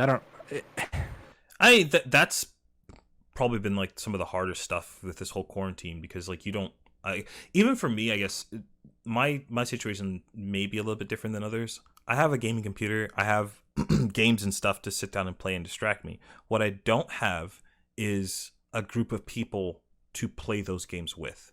So anytime I'm sitting down and playing something, it's usually just me. And when you don't have people to like play those, like do things with, what happens is you have a dialogue that kind of goes on in your head. And for me, my dialogue generally tunes to go negative, which is why I tend to distract myself with a bunch of different things. So me too. It's made a small turn, I guess, for the good recently. So like there's a lot of times where I can sit down and just kind of enjoy myself. Well, let me ask you this then. Do you think that if you were to talk to other people, that would always still be there in those quiet moments when you get off Skype or get off Discord, and then you still have that dialogue? Because then, how do you address the root of the problem versus, which is that's why I said, are we finding a workaround, or are we trying to work that muscle? Exactly. Right? Or are we working around that muscle because we don't want to do push-ups or something? No, you're right. You're hitting the nail on the head. I think, and I think it's a combination of both, right? Like maybe you work on yourself to get that dialogue to work better. Or you also go, I'm only going to subject myself to my own thoughts for an hour to a day. Yeah, and like and the human body's weird, right? Look, we don't know how we recover from things. And like mentally, we don't know how people recover from past traumatic experiences or anxieties about the future, right? It's all complicated. Like I work in healthcare, so this is medicine. It's like, how do you actually heal people? Well, a lot of times it's not just the giving them drugs, it's putting your hand on their shoulder and going, it's going to be all right, or it's not going to be all right. You have cancer, you're going to die, but we're going to set you up for success. It's just I mean, this is like, it's a finding workarounds or finding solutions. And the fact that you've identified that you're like, I sit down and I'm looking to talk to people, and if I'm on my own self, first of all, it's a self-imposed, or it's not self-imposed. You are forced to sit there with your own thoughts, right? Like that's the world. They put you in your room, in your apartment alone, and I've got nothing to do, and I got all these thoughts rolling around my head. I had these thoughts when a girl broke up with me. Like, she cheated on me, and then she broke up with me, and then I was fucking hating myself. I was hating her, and I had all this like inner dialogue, and that shit lasted me for like years, dude. Yeah. And like, I don't know how I got over it. Well, I do know it was like a variety of things, but it was a combination of like self, like, okay, it's fine, I did the best I could, or like I solved through the problem by thinking about it. But sometimes I had to tell myself, you've already thought through this 4,500 times. Like, you got to stop thinking about it because you're not going to find that solution. Yeah. I don't know if anything I'm saying is helpful, but No, you're making sense. You're making sense. I can only talk about my past experience. Like, I'm Sure. listening to yours though. But Yeah, I mean, I've been there with that specifically before. It's just, I guess for me, I analyze shit way too much, and the thing is, like, I don't. It sometimes it has stuff that has nothing to even do with me, and sometimes it's with not enough information. So it is what it is, I guess. But do you ever like? What about the mindfulness? I don't know if you hate that term, but the part of martial arts that is like, okay, if I start thinking about how tired I am, I'm not going to succeed in this moment. I have to push through. And you don't want to do that too much. But isn't that the same thing with self-analysis? Like, you're thinking about the same thing over and over and over again. It's like, at some point I need to stop, not because the problem's solved and because I've thought everything. It's because I need to stop this from, it's like building a dam for a river. Like, you want to let a certain amount of water through, not everything. It's easier for me to do that in martial arts because there is a very clear goal. Like, there's a very clear thing that I'm trying to do, which is to not get submitted or to not like get hit or like to like land this blow or land a strike. Like, you're not. It's easier to do in martial arts because it's like when I'm in, say, I'm pinned underneath somebody in jiu-jitsu and I'm trying to get out of it. I may be tired, but no matter how tired I am, I don't want to give up my arm. I don't want to give up my leg. Like, you find that within yourself. Like, you push that barrier where, like, I'm so tired I can't get up. Now I have to. And like, the thing with life, I think that's different is that goal changes and it's very vague sometimes. For some people, I mean, I'm sure there's some people out there that's like, I'm laser focused on this one thing. This is it. Like, I got like, fuck everything else. This is my one thing that I'm devoting my entire life to. Yeah. And it's probably easier for those type of people. But for everyone else who that goal moves around and sometimes it moves further back and you don't see it as clearly, it's harder to keep a focus on that. For me, it bounces between martial arts, getting better at that, making videos, getting better at that, like making podcasts, like it was streaming. I don't know where streaming really falls in line with all this stuff now, but like it's all these different things. And when you have when your goal is moving around like that, I think it's extremely easy to lose sight of that, and then now all you're left with is just the barrier. You're just left with the thing that's like, hey, you remember that one thing that you did, or the one thing that you said, or the one bad interaction you had with this person? It's just like, when you don't have a reason to push that aside, why don't you simplify? Like, your goal should be feeling good majority of your waking hours mentally. That's the goal.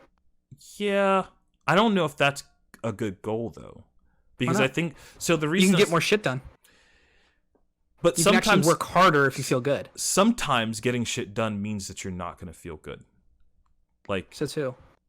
I think that's the case sometimes. Like, there's a lot of times where like take for instance, that's the soreness thing, right? Because if you're sore from working out and you view that as, well, now I'm fucking sore and now I can't even walk and this feels bad. No, that's the wrong mentality. The mentality is, I worked really hard. I can't lift my arms because and maybe I did it too much because now I'm like actually really in pain. Yeah. But there's that quietness, that like that Rocky moment at the end of the movie where you're like in pain, you're bleeding, your face is all cut up, and you've got that win, and you just get up and just like, and you're trying, and even though he loses, he's got that, whatever that is, that power, that is where it's at. And I don't think it's as easily translatable because it's feelings, it's mental thoughts, It's not physical. But I think if you say, I'm going to feel good, and if I'm going to feel bad, like, I don't feel good when I work really hard and on a project and it doesn't work out because I feel like that's wasted time. But I have to go, wait, why did I do it? I did it. It was a muscle that I was practicing and it didn't actually work out, but I must have learned something along the way. What's the best way I can, it's like positive emotion from all that. I don't know if that I know is your... that can be the case. So let me ask you, do you think you can learn something from every single time that you work those muscles or work that interaction or whatever that is? Like, do you think that there's always a lesson to learn every single time? Or no, you gotta get quiet and you gotta cut out the fluff. Sometimes in conversations I have them in conversations I don't want to be in, like people telling me stuff that I don't want to hear, and I'm like, I have to be ignoring this right now, and I do it with a smile on my face, and I politely like disengage from that conversation. But for me, it's about honing the muscle of focus. Where your mind focuses, you've got to say, stop thinking about this, start thinking about this more, and like rewarding yourself. And I don't want to say punishing yourself, because I don't think punishment is, I think it creates fear. And like, I know it sounds like a hippie, but like if I ever have kids, I'm not going to punish them like a lot to teach them that they did something wrong. I'm going to say, look, because the punish, I don't need to spank a kid if he's mean to his sister, right? Like, I don't need to, because you're mean to your sister, you made your sister feel bad. That's the punishment. Do you see how you thinking about the same thing over and over and over again in your mind? You're punishing yourself. Sure. You don't need to on top of that and you're an asshole for your own, like, like bad is the bad.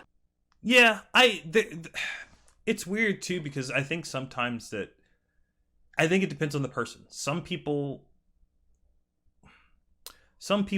need a boogeyman to run away from to get to a good thing. Like, I don't know if I fall into that category, but I've seen people like that where the only way for them to stay on track with something that they want to do is they need to have the fear of what will happen if they don't do that, like, behind them. And that's going to happen to them. Yeah. I mean, but that is going to happen whether you set the boogeyman on them or not. Like, if someone is going down a dark path, the punishment is the dark path. It's not your judgment on the fact that they're going down a dark path. What if the judgment is better than the dark path? So, like, say for instance, if you allow like the natural order of things to happen, and that dark path could end up them, I don't know, losing a leg or losing an arm or whatever. I'm just throwing things out there. I don't know what you would need to be doing in order for that to be the actual case, but whatever. Versus, like, say that person's mother or father or sister or whatever, their judgment may be better than them losing a leg. And so because of that, it's more of an ideal situation for that person to be that person's boogeyman for a better thing, because once they lose the leg, they lost the leg. You're not getting that back. That's not like, you see what I'm saying? Like, so again, I'm not saying this as I think the way that I deal with stuff like that is right and is good. I don't know. No. There's always you're pointing to how you grew up. Like, that's probably how your parents were to you a little bit. All right. Probably. My upbringing is so weird. So, like, I don't know, because my dad was like how you're describing. By the way.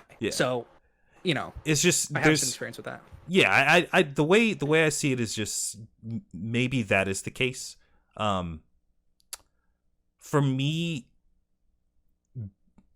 a lot of what has worked for me has been stuff that has come and stemmed from me. So for me to be my own boogeyman, I guess, for lack of a better term, makes sense. Like, it's been effective for you, right? Like it's gotten you a lot of the things that you wouldn't have otherwise done. That being said, it's also been the cause of a lot of bad things too.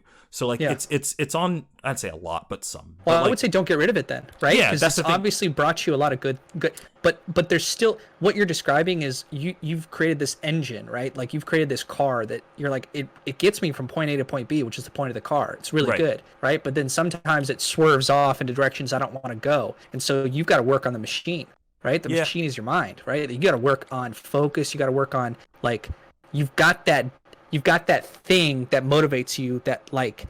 I'm like that boogeyman, Yeah. but you've got to hone that and put it in the corner and say like, no, you're going to be in your cage now. Like I got to feel good right now. I can't let you overtake. And yeah, it's weird because like you almost want to use it like a tool. You want to use it Yes. as a fuel to whatever fire you're trying to, like wherever you're trying to go. That's what you want. yeah, The problem I think with that is the moment you're able to use it as a fuel, it stops working as a fuel because now you're not afraid of it because you have control over it. And once you have control over it, why would you be afraid of something you have control over? So it's like I hear you. I think hear the you. trick is if you're going the route of like wanting to, if you're at the point where you're like, I need to be able to control this thing, you then need to find another type of motivation. Because once you control it, you get rid of it. That's the way I think, or at least the way I think it would be. No, for I me. get that. Like I get that. it would no you would no longer you'd find a certain amount of peace and you'd be more blissful, I guess, but you lose motivation. And I think that for sure happens to me from time to time.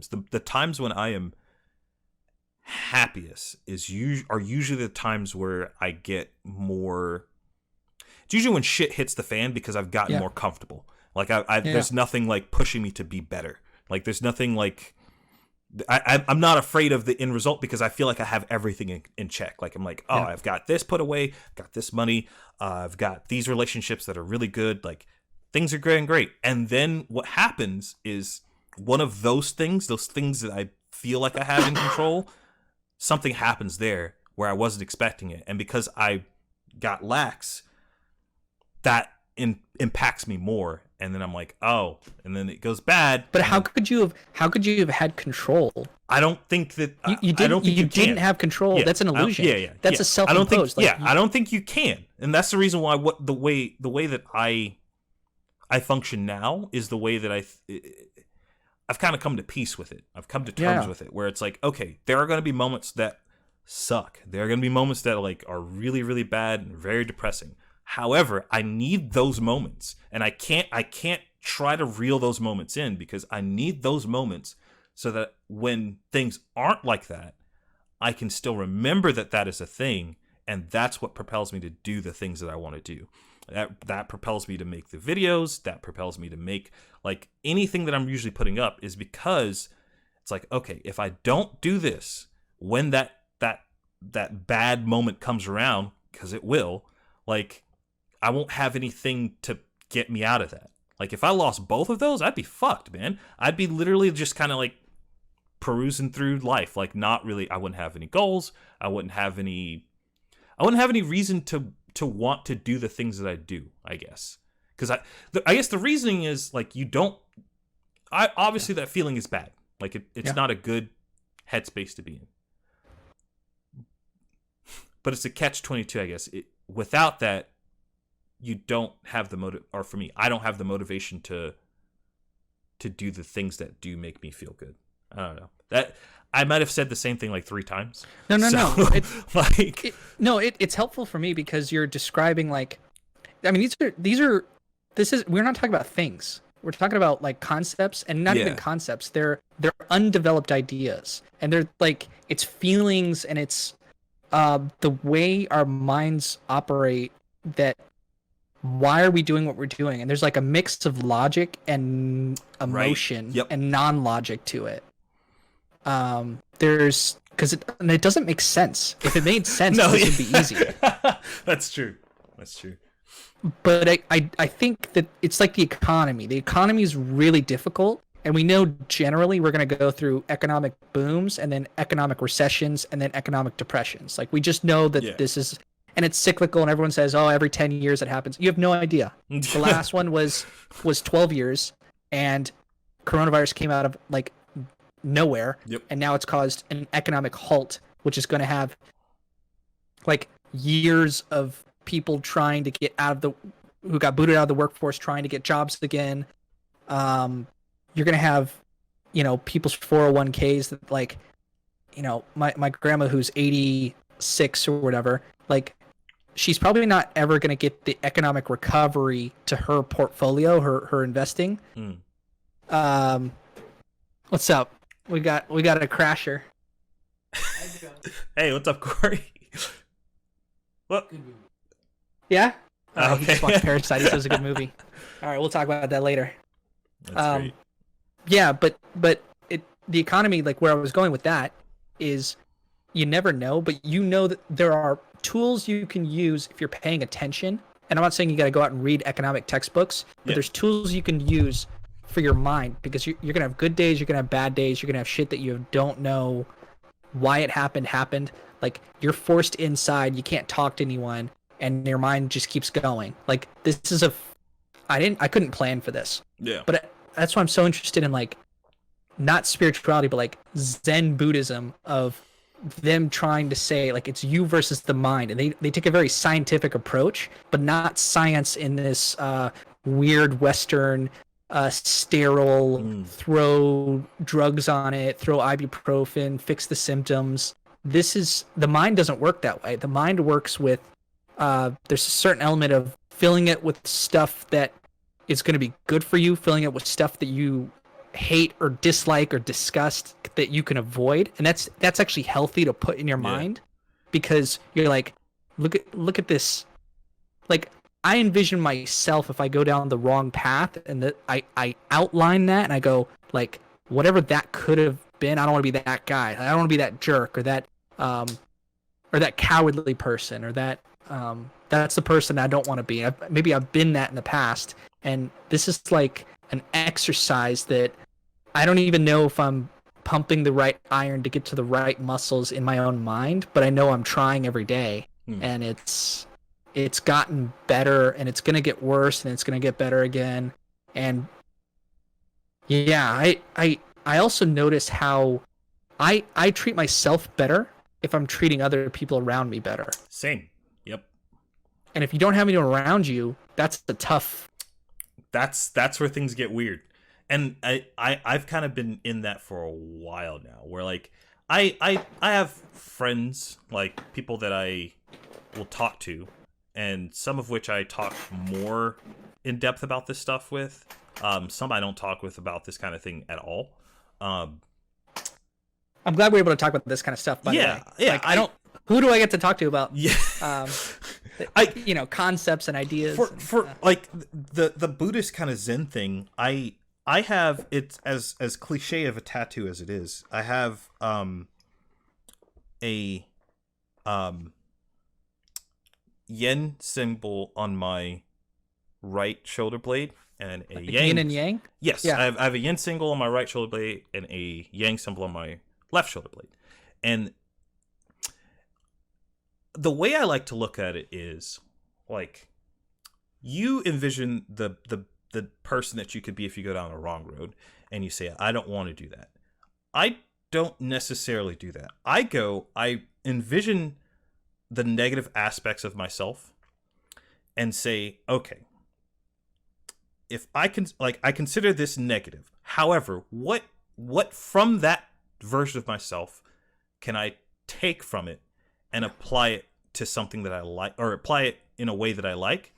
And I do the same thing for what I consider to be, like, the good, like, amoral, like, side of myself. Say, okay, what are some things that I can take from that and apply that to some in a way that I like, or in a way that I'm comfortable with? And I take those two things and I try my best to put them together. They fight constantly. Like, those two ideas or ideal versions of myself are always going to be at odds, but I have found that when they aren't, things just move, man. Like I can very easily tell you the times of my life when those two things were in harmony. And it's usually at the time where something really, really good has going on. Like me starting the second channel, boom. Like me starting the first channel, boom. It's just like those moments where like something really, really good is happening. It's a degree of saying like, okay, some people would say that this is morally bad, and you're not doing necessarily something bad, but you acknowledge that there's probably someone who will be negatively impacted by the things that you're doing. You're not doing them for the sole purpose of negatively impacting that person. You're not doing it because you want that person to feel pain or whatever. But yeah, I get that. But you are doing it because you know in the long run it will further whatever the thing is you're trying to do. That makes it sound kind of evil, but like no. Manipulating people, and I don't mean manipulation in a bad way, but you're trying to do it for their own good, and that comes from a good place. Yeah. If it's effective, it's a good thing. The problem with humans, like as soon as you become an adult, like we have this idea that nobody's going to tell me what to do, and I can't tell anyone else what to do, even if that's what they need is the right thing to hear. And if they did exactly what you, Joe, said, Joe, you're talking to your friend, if you did exactly what I said, your life would be better. You could be right 100 times out of 100, and that person, it's like, but then there's that element of, are you able to accept that you can't change other people in that way, even if they would be better for them?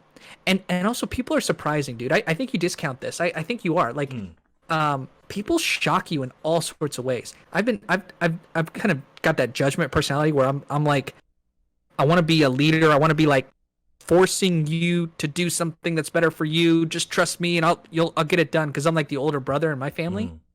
But then my little brothers and little sisters, they'll do stuff that like it shocks the crap out of me. I'm like, whoa, you with no direction, you did the wrong thing from my perspective. Yeah, and it worked out awesome for you. And I'm surprised every day. And I don't. What do you think about that? Like, so when I was growing up, being a leader was like that was just like the status quo. Like when I was in ROTC, like I was a leader there. Even in like religious settings, like I was a leader there. Like every aspect, like, and there was a point where I was like, oh, okay, well, this is just what things are gonna be for me. Like I'm just this is just in the books. Like I'm supposed to do this. It wasn't until I got older that I kind of went, I was like, wait a minute, I don't want to do that all the time. Like it is exhausting. You upped your focus. Yeah, you like, said I want to take certain elements of this, but I want to apply it in the ways I want. Like I think in my last position, my last job, that was very apparent. Like I had a leadership position. I kind of had a manager-ish role. Yeah, you got people reporting to you. I had people that like reported to me, but I was in a position that my sole focus wasn't that. Like I had other things that I had to do and I was responsible for. And I love that because when I needed to, I could step into that leadership role, and I know that I have the tools to do that. Like I'm not. Yeah. I know I can do that. Like it's not hard for me to do that. It's all those subtle things. The you can have a commanding presence. You can have a commanding voice. You can know when to get angry. You know when to hold it back. Yeah. And a lot of people, they'll never develop that. Like, so you have that. And I'm thankful for that. But also, like, I know that is not, like, if I had to do that every day, that would suck. Like, that's not what I want. What if you could apply what you've learned and do it in your own way? Let's say you have your own company, your own, like, this is what I'm thinking for me, like production company. I would love to have people that I hired on, treat them as equals, as friends, but say like, you're reporting to me, I'm going to tell you what to do. But it's really to get you the other person what you want. And so if you have, it's that to be a leader, you got to be a follower, and you got to be in service to other people. I'm here to help you out too, and that would get you energy, wouldn't it? Because you're sort of like you're taking your control mindset of like, I want to control other people and for the best for them and bring out the best from them, but do it in a way that's like more gentle, maybe. I don't. Yeah, I think I've kind of abandoned the whole idea of wanting to control people. I don't want. Okay, yeah. I don't want. Because it's useless. You can't. Yeah, do I don't. it. Yeah, I don't want to. People can do whatever the heck they want as long as they're not hurting anybody. Yeah. My thing is like, I want to. I like a position in whatever I'm doing that I just have control over the like what I'm outputting. That's it. Got it. When I can't do that is when things get kind of wonky. Like there were a lot of times at my previous job where I was like, man, like I have this idea. I've done the research and I know for a fact that like I know I'm right. This is gonna work. Like I know this will work. And then I have someone else that would say, no, we can't do that. I'm just like like and I think I know exactly the feeling. it's just like I do that a lot. Without seeing any of the research that I've done or anything like that, it's just like and I'm like, I have to a lot of those times go, okay, they have a lot of other things in front of them and they didn't take the time to look into the stuff that I looked into. I'll wait. If it's possible to do it again in the future, I'll put it up there again. I'll shoot it up there again and see what happens. That's just kind of the approach that I have to take in that position. But yeah, I don't know. It's about honing that tool, right? So you've got this sword and you're sharpening it, and it's getting sharper every day. And it's like you've got to find what's meaningful that checks all the right boxes for your personality type, for what you want, and it may be that you've outgrown your position, right? Like that's possible. Yeah, and in different ways. It's not that you're like delusional and you think like, oh, I could do everything better than my boss or my employer. Like, God no. But I think the solution to this is exactly what you're doing. I think that's why you're doing it, which is like, I think it's entrepreneurship. I think it's starting your own thing, saying this is mine. Failure or success is solely determined on me and my decision making, and then you got to have that self-forgiveness of, because it's all on you, you're going to screw up in so many areas you didn't even know were possible, and then you're going to have to, you're the only one to blame at the end of it, because this is what you wanted. Like if you wanted to step down and be a follower and just be told what to do, you would have, then you have someone to blame it on. Like, I feel that a lot, but it's I don't know. Like making videos is kind of, I guess it's kind of like a internal business in your head, like creativity wise. Like it's a lot of like, I recorded a video a couple days ago, still haven't edited it, but the video, I think the recording was like maybe 15 minutes. I want that thing to be like 8 minutes. So it's a lot of like cutting out my own ideas and trying to hone down on like the very core of what I'm talking about. Because you know, it'd be a cool exercise. Why don't I film something and send it to you and see how you would edit it, and then you do the same for me. Yeah, and like that'd be pretty funny. It's gonna be a totally different video than what you envisioned it. But you might go like, oh, yeah. We should do that. Let's I'm down to do it. We gotta find some topics or something to make a video on. I don't know if it would make more sense if we had the same topic. I don't know if that would make it better or not. No. I think it has to be totally different. They have to be different? I think so. Yeah. I think it's something that you wanted to talk about. So like whatever the topic is, like something crazy. And I know I have all these ideas of stuff I want to make. I'm down to do this. This sounds like a lot of fun. Yeah. That sounds awesome. It seems like actionable because it's going to help with my skills. Of you send me a video and like I have to edit this person's video and make like good content, but it's not me. Like I know what I mean when I'm talking in these Right. conversations. So when I rewatch them, I go like, oh, that was a really good point. I knew where I was going with that, or I knew I had a good point, but I didn't articulate it well. And if you get that in front of someone else, they're going to have a different mindset. It's like, that's what I love when a director makes a movie and then they hand it off to the editing room. Like, hey, I filmed all this footage. Yeah. I got this makeup artist. I got these actors. I wrote the lines. But here, I'm going to give this to you, and I'm going to let go of it. Or maybe I'll be in the editing room. Like Sometimes, Quentin Tarantino does this with his movies. He's got, I don't know her name, but she's this one lady who edited all his videos. And George Lucas did this with Star Wars Episode 4, like A New Hope. His wife edited it. And same with Empire Strikes Back, and the editing is like what saved that movie. Because if they had kept what he wanted to put in, those would not have been classics. But he had a good concept, he had a good idea, but he gave it off to someone else, and that person Brought together. knew what he was trying to say. And so, if you film like an hour-long video or something and like send it to me on a topic, and if I send you back 20 minutes, and I go, "This is what I think your video should be," that might be cool. Like that. I mean, to be fair, that's what a lot of like YouTubers do.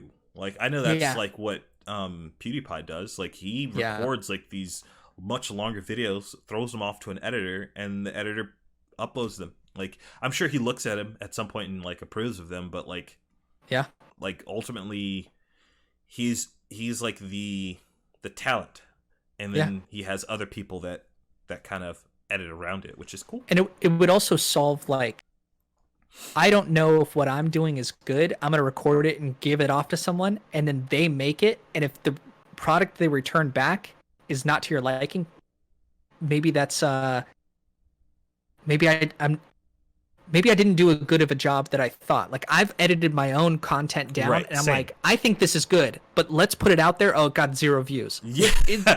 Was it me? Was it the content? Was it the editing? The other thing though is it could be the editing. Like, the editing could be bad too. Like, you can't, like, if you give it to someone, I'm too close to it. I don't know. Like, I think it's good. That's why I did it. What I'm saying is, once you, like, say for instance in our experiment, like, if you make a video, you give it to me, I edit it and we put it out there, and it still doesn't have or it doesn't have views, it could be the editing. Like, it's I don't think it would be fair to say, oh, it doesn't have views, oh, maybe it's me. Okay. It could be, it's still one of the two. Like, I don't know which one has more bearing on. Honestly, I think views are a really bad way of, like, views are they're poor just a bad metric. Yeah. Like, there's so I many don't know other if things involved. Me and Corey have a good podcast going on. We've got for 23 episodes. Like, I think I'm watching through it. I'm like, this is entertaining, and this would connect with lots of people. 0, we got like 4 views on it. It's like, I think that's not reflective of the good of how much we've come. And we also have to make it so it's not about the views. It's about doing it, and it's about keep on making it, and something will hit. And you're not waiting around for it to hit. I'm not like sinking my life savings into it, hoping it's gonna work. I'm just making it. Like, and if the worst that happens is I look back 20 years from now and go, look, that was when me and my friend were hanging out watching movies and we were in our 20s. Like, that's good enough. Yep. And that's what my first channel, it took me a while to get to that place, but that's where it is now, where it's like, I can go back there and look, oh man, we had this whole, like, not article. Actually, we did have a website. I forgot about that. I wonder if I doubt that's still up, because I haven't seen the pay come out of my account for it. Yeah. So, but I look back on there like, oh, we did this whole like piece on Sony, and this piece on Shenmue, and like this piece on just like all of this catalog of, like, I think it's over 100 videos of just like really fun stuff shot out of both my living room at first and then my friend's garage, and it's really cool to look back on that stuff. The only thing I will say that kind of sucks about that is I look back on that a lot and see how I have changed. Yeah. And it's a little weird and sometimes jarring. Sometimes that's painful. It's not to watch. bad. It's not necessarily bad. It's just like I'm unsure of whether or not that person was more authentically me or this person now is, and I kind of have to figure that out. But I don't stress over it too much, because it's like what I'm doing now, I guess has to be me, because otherwise I wouldn't be doing it. Whatever, Like, yeah. I know I'm doing the best I can with the resources provided, but the limiting resources, I haven't done this before. So I'm trying to do the best I can, and I have models to follow, but you've got to make it your own. Yeah. And that's the creative part about it. Like, there's artists that are there's artists that are really like just not that great at drawing Yeah. that make really good graphic novels, because and it's so many elements that you can't put your finger on it. It's like it's the content they chose to include, it's the style they chose, it's the dialogue they wrote, it's all these things that come together to make a really good graphic novel, even though the artist wasn't that great. And Yeah. what is that? Like, that's it's an element of truth, it's an element of authenticity, it's an element of they went out there and tried it, and sometimes it's cool to see someone.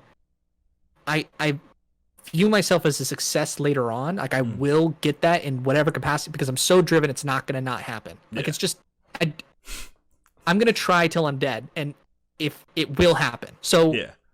and whatever that metric, I don't know what that's gonna look like, but trying along the way and looking back it's kind of the human experience. And Yeah. we're all going through that. Yeah.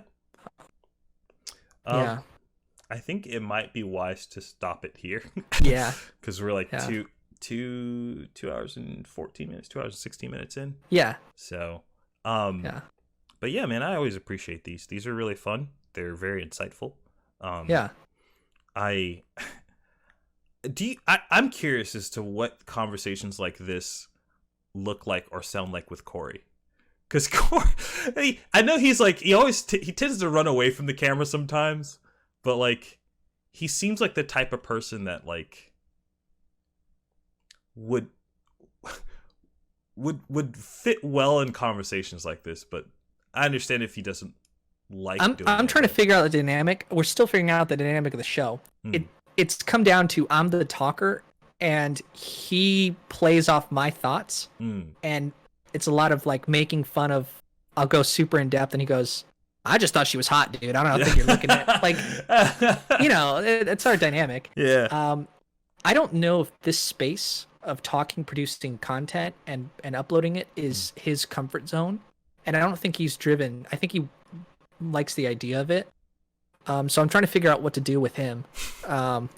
And I can't decide that. I joke that way. Yeah. I can't decide for him. I'm trying to figure out what he wants, and what he wants is to not have conversations like this where he's on camera. Like, That's fair.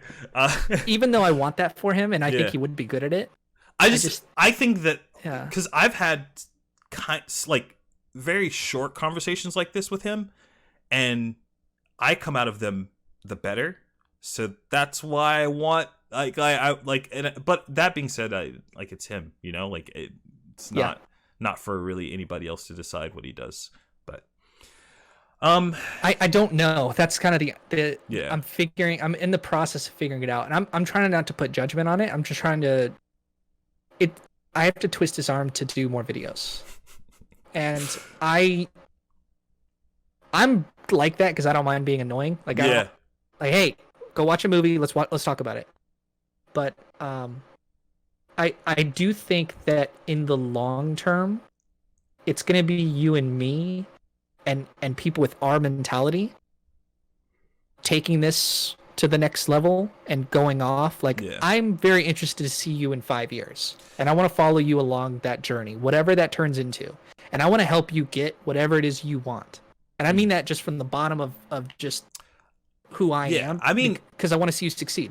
this and likewise, like I I feel that. I don't appreciate that. I don't think I have ever brought anyone on the podcast that I didn't want to see them do better. Like, Yeah. that's not, it's like some people have started their stuff from being exposed to it, which is cool. Some people have started like Instagram stuff. Like it's really cool, like seeing how people branch out.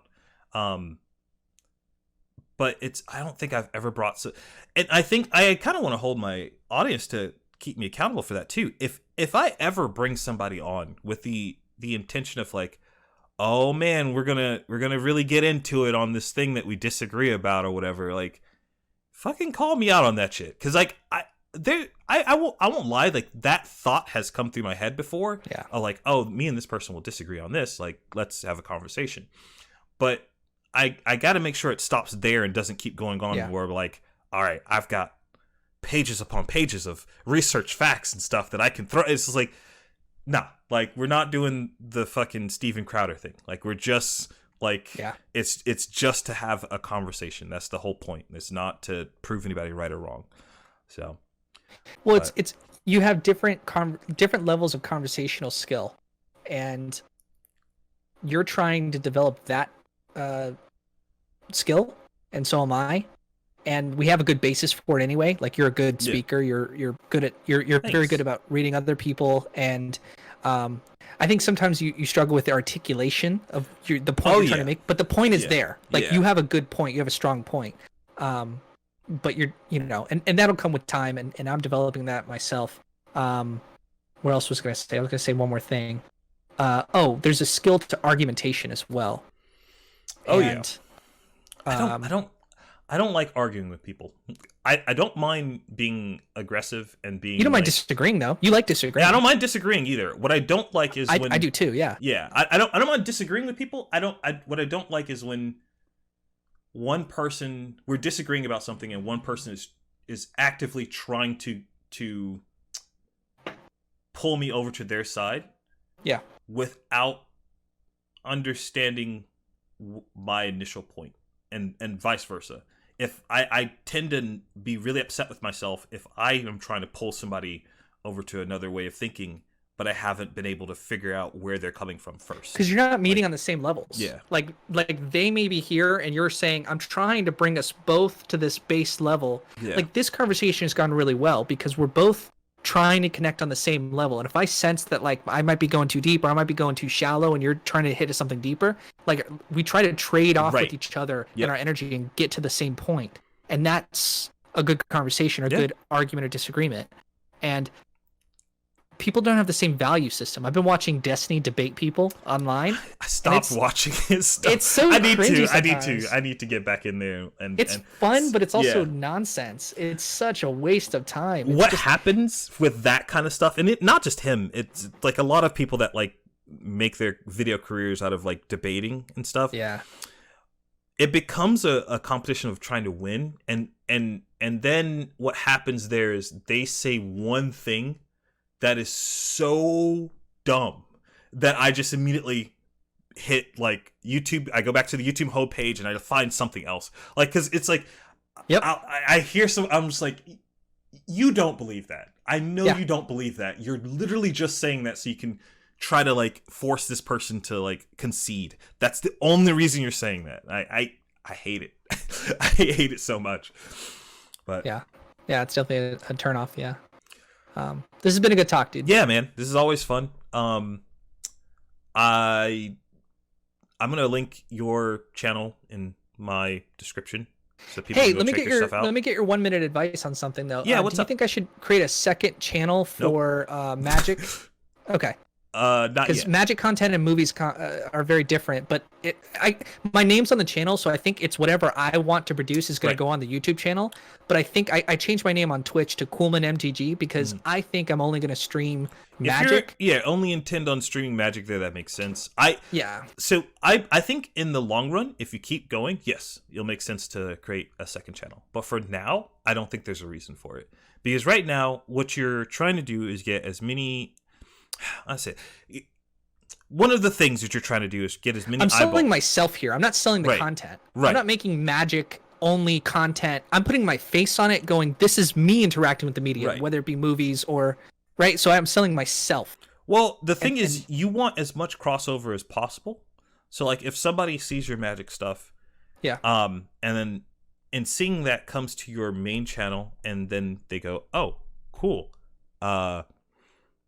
he watched Killing Him Softly, a movie from 2012. Right. Let me check that out. Like you want that crossover. What happens though once you have a bigger audience is you begin to have people that will say, "Oh, I'm tired of seeing a notification for your channel, clicking on it, and it being magic because I came here for this."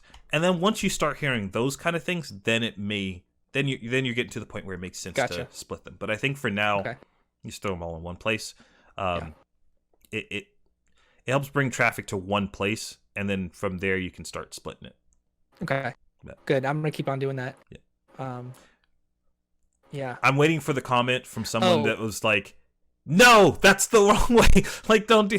But whatever. Like all of this is guessing. It could very be that I make a separate channel, and if I had gone that path, that one could have been the one that succeeds, and my movie channel is always the small one. It could be. Yeah. We don't know. You're not saying, "Oh, I know for sure." Yeah. This is just my guesstimate, and judging from I'm with you. My podcast and video game stuff, because I've had people who didn't watch a single podcast watch my Pray for the Gods video. Yeah. And then the next time I talk to them, they're like, "Yeah, I listened to this podcast." And I'm like, that's right it. There. That's literally exactly what I've wanted to happen. So and then what do you do with the fact that the best content is probably an hour in? Like in this conversation, the best stuff that people really should watch and listen to is like hour and 20 in or whatever. There's two things that I've been thinking about with that. One of them is going back and making highlights. Yeah. It's tough. It's hard for me to do that, but I think it might be the right thing to do. The other is taking those highlights and instead of uploading them to the channel as highlights, uploading them other places, like putting them as a Instagram story, like a minute bite that was really good from a podcast, putting that as an Instagram story and linking the full thing. Or same thing on Facebook, throwing it like a chunk of the thing and put it there instead of like, because I feel like for the people who are subscribed to my YouTube channel, they're already watching the podcast. What I want is for more people to watch the podcast or watch the videos or whatever. Yeah. So if I'm uploading the highlights to there, it seems redundant. Because those people already saw it. So I think that the ideal thing might be to make the highlights, but put them literally everywhere else other than YouTube. That I'm going to try that. Okay, interesting. That's definitely actionable. I can do that. I think that's what I'm going to probably try next is cool. Just grab little snippets there and put them everywhere else. That's a good idea. I'm going to let you know how that goes. Yeah. I'm going to try it too, see if it works for me. So Yeah. All right, dude. Yeah, take care. I don't know if you. I feel like at this point people know your channel, but I don't know if you want to like plug it again. Yeah, plug it away. It's just my name. You just type my name on YouTube. Just go copy paste Michael Kuhlman, and it's right there. I'm trying to make it as easy as possible, so if anyone Googles my name, that it pops up. Yeah. And if you're into Magic, I do Drafting to Win is the show, and I like that. I think it's going along real well. The first 5 episodes have gone. That's good.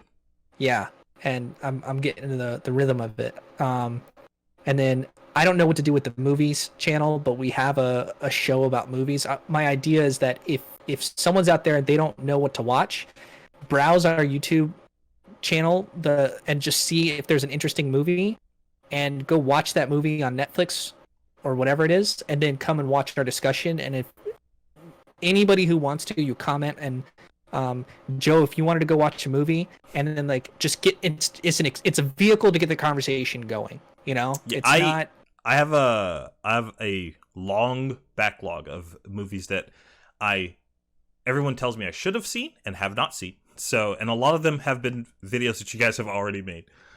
So that will probably be the case for me. Yeah. I don't know if that's a good model, but it's what we've decided on doing, because we know we can watch a movie and do a podcast every week. We know we could do that. Yeah. But thanks for that shout out. And then your channel, Just Joe Yo. Yeah. So I have the Just Joe channel on YouTube, and then there's the Just Joe Yo for Twitch. I know I was talking earlier about how I may not. We're going to talk after this, in the next, like today or tomorrow or the next day. We're going to send some messages and talk about ideas of what we want to do. So, because this is a long conversation, and it might be like, hey, while I stream or while you stream, let's collaborate so that we're not doing it like a lonely venture here. Maybe it's just like you and me hanging out how we're doing now, but I'm playing my games, you're playing your games, and clips come from that. Or I mean, that's what a lot of people do. Like, I've seen so many YouTube channels of just clips from streams of just people sitting down playing games, but it's the clip has nothing to do with the game. It's about some wild shit that they said while they were playing. So yeah. But all right, man. Thank you so much. I appreciate it.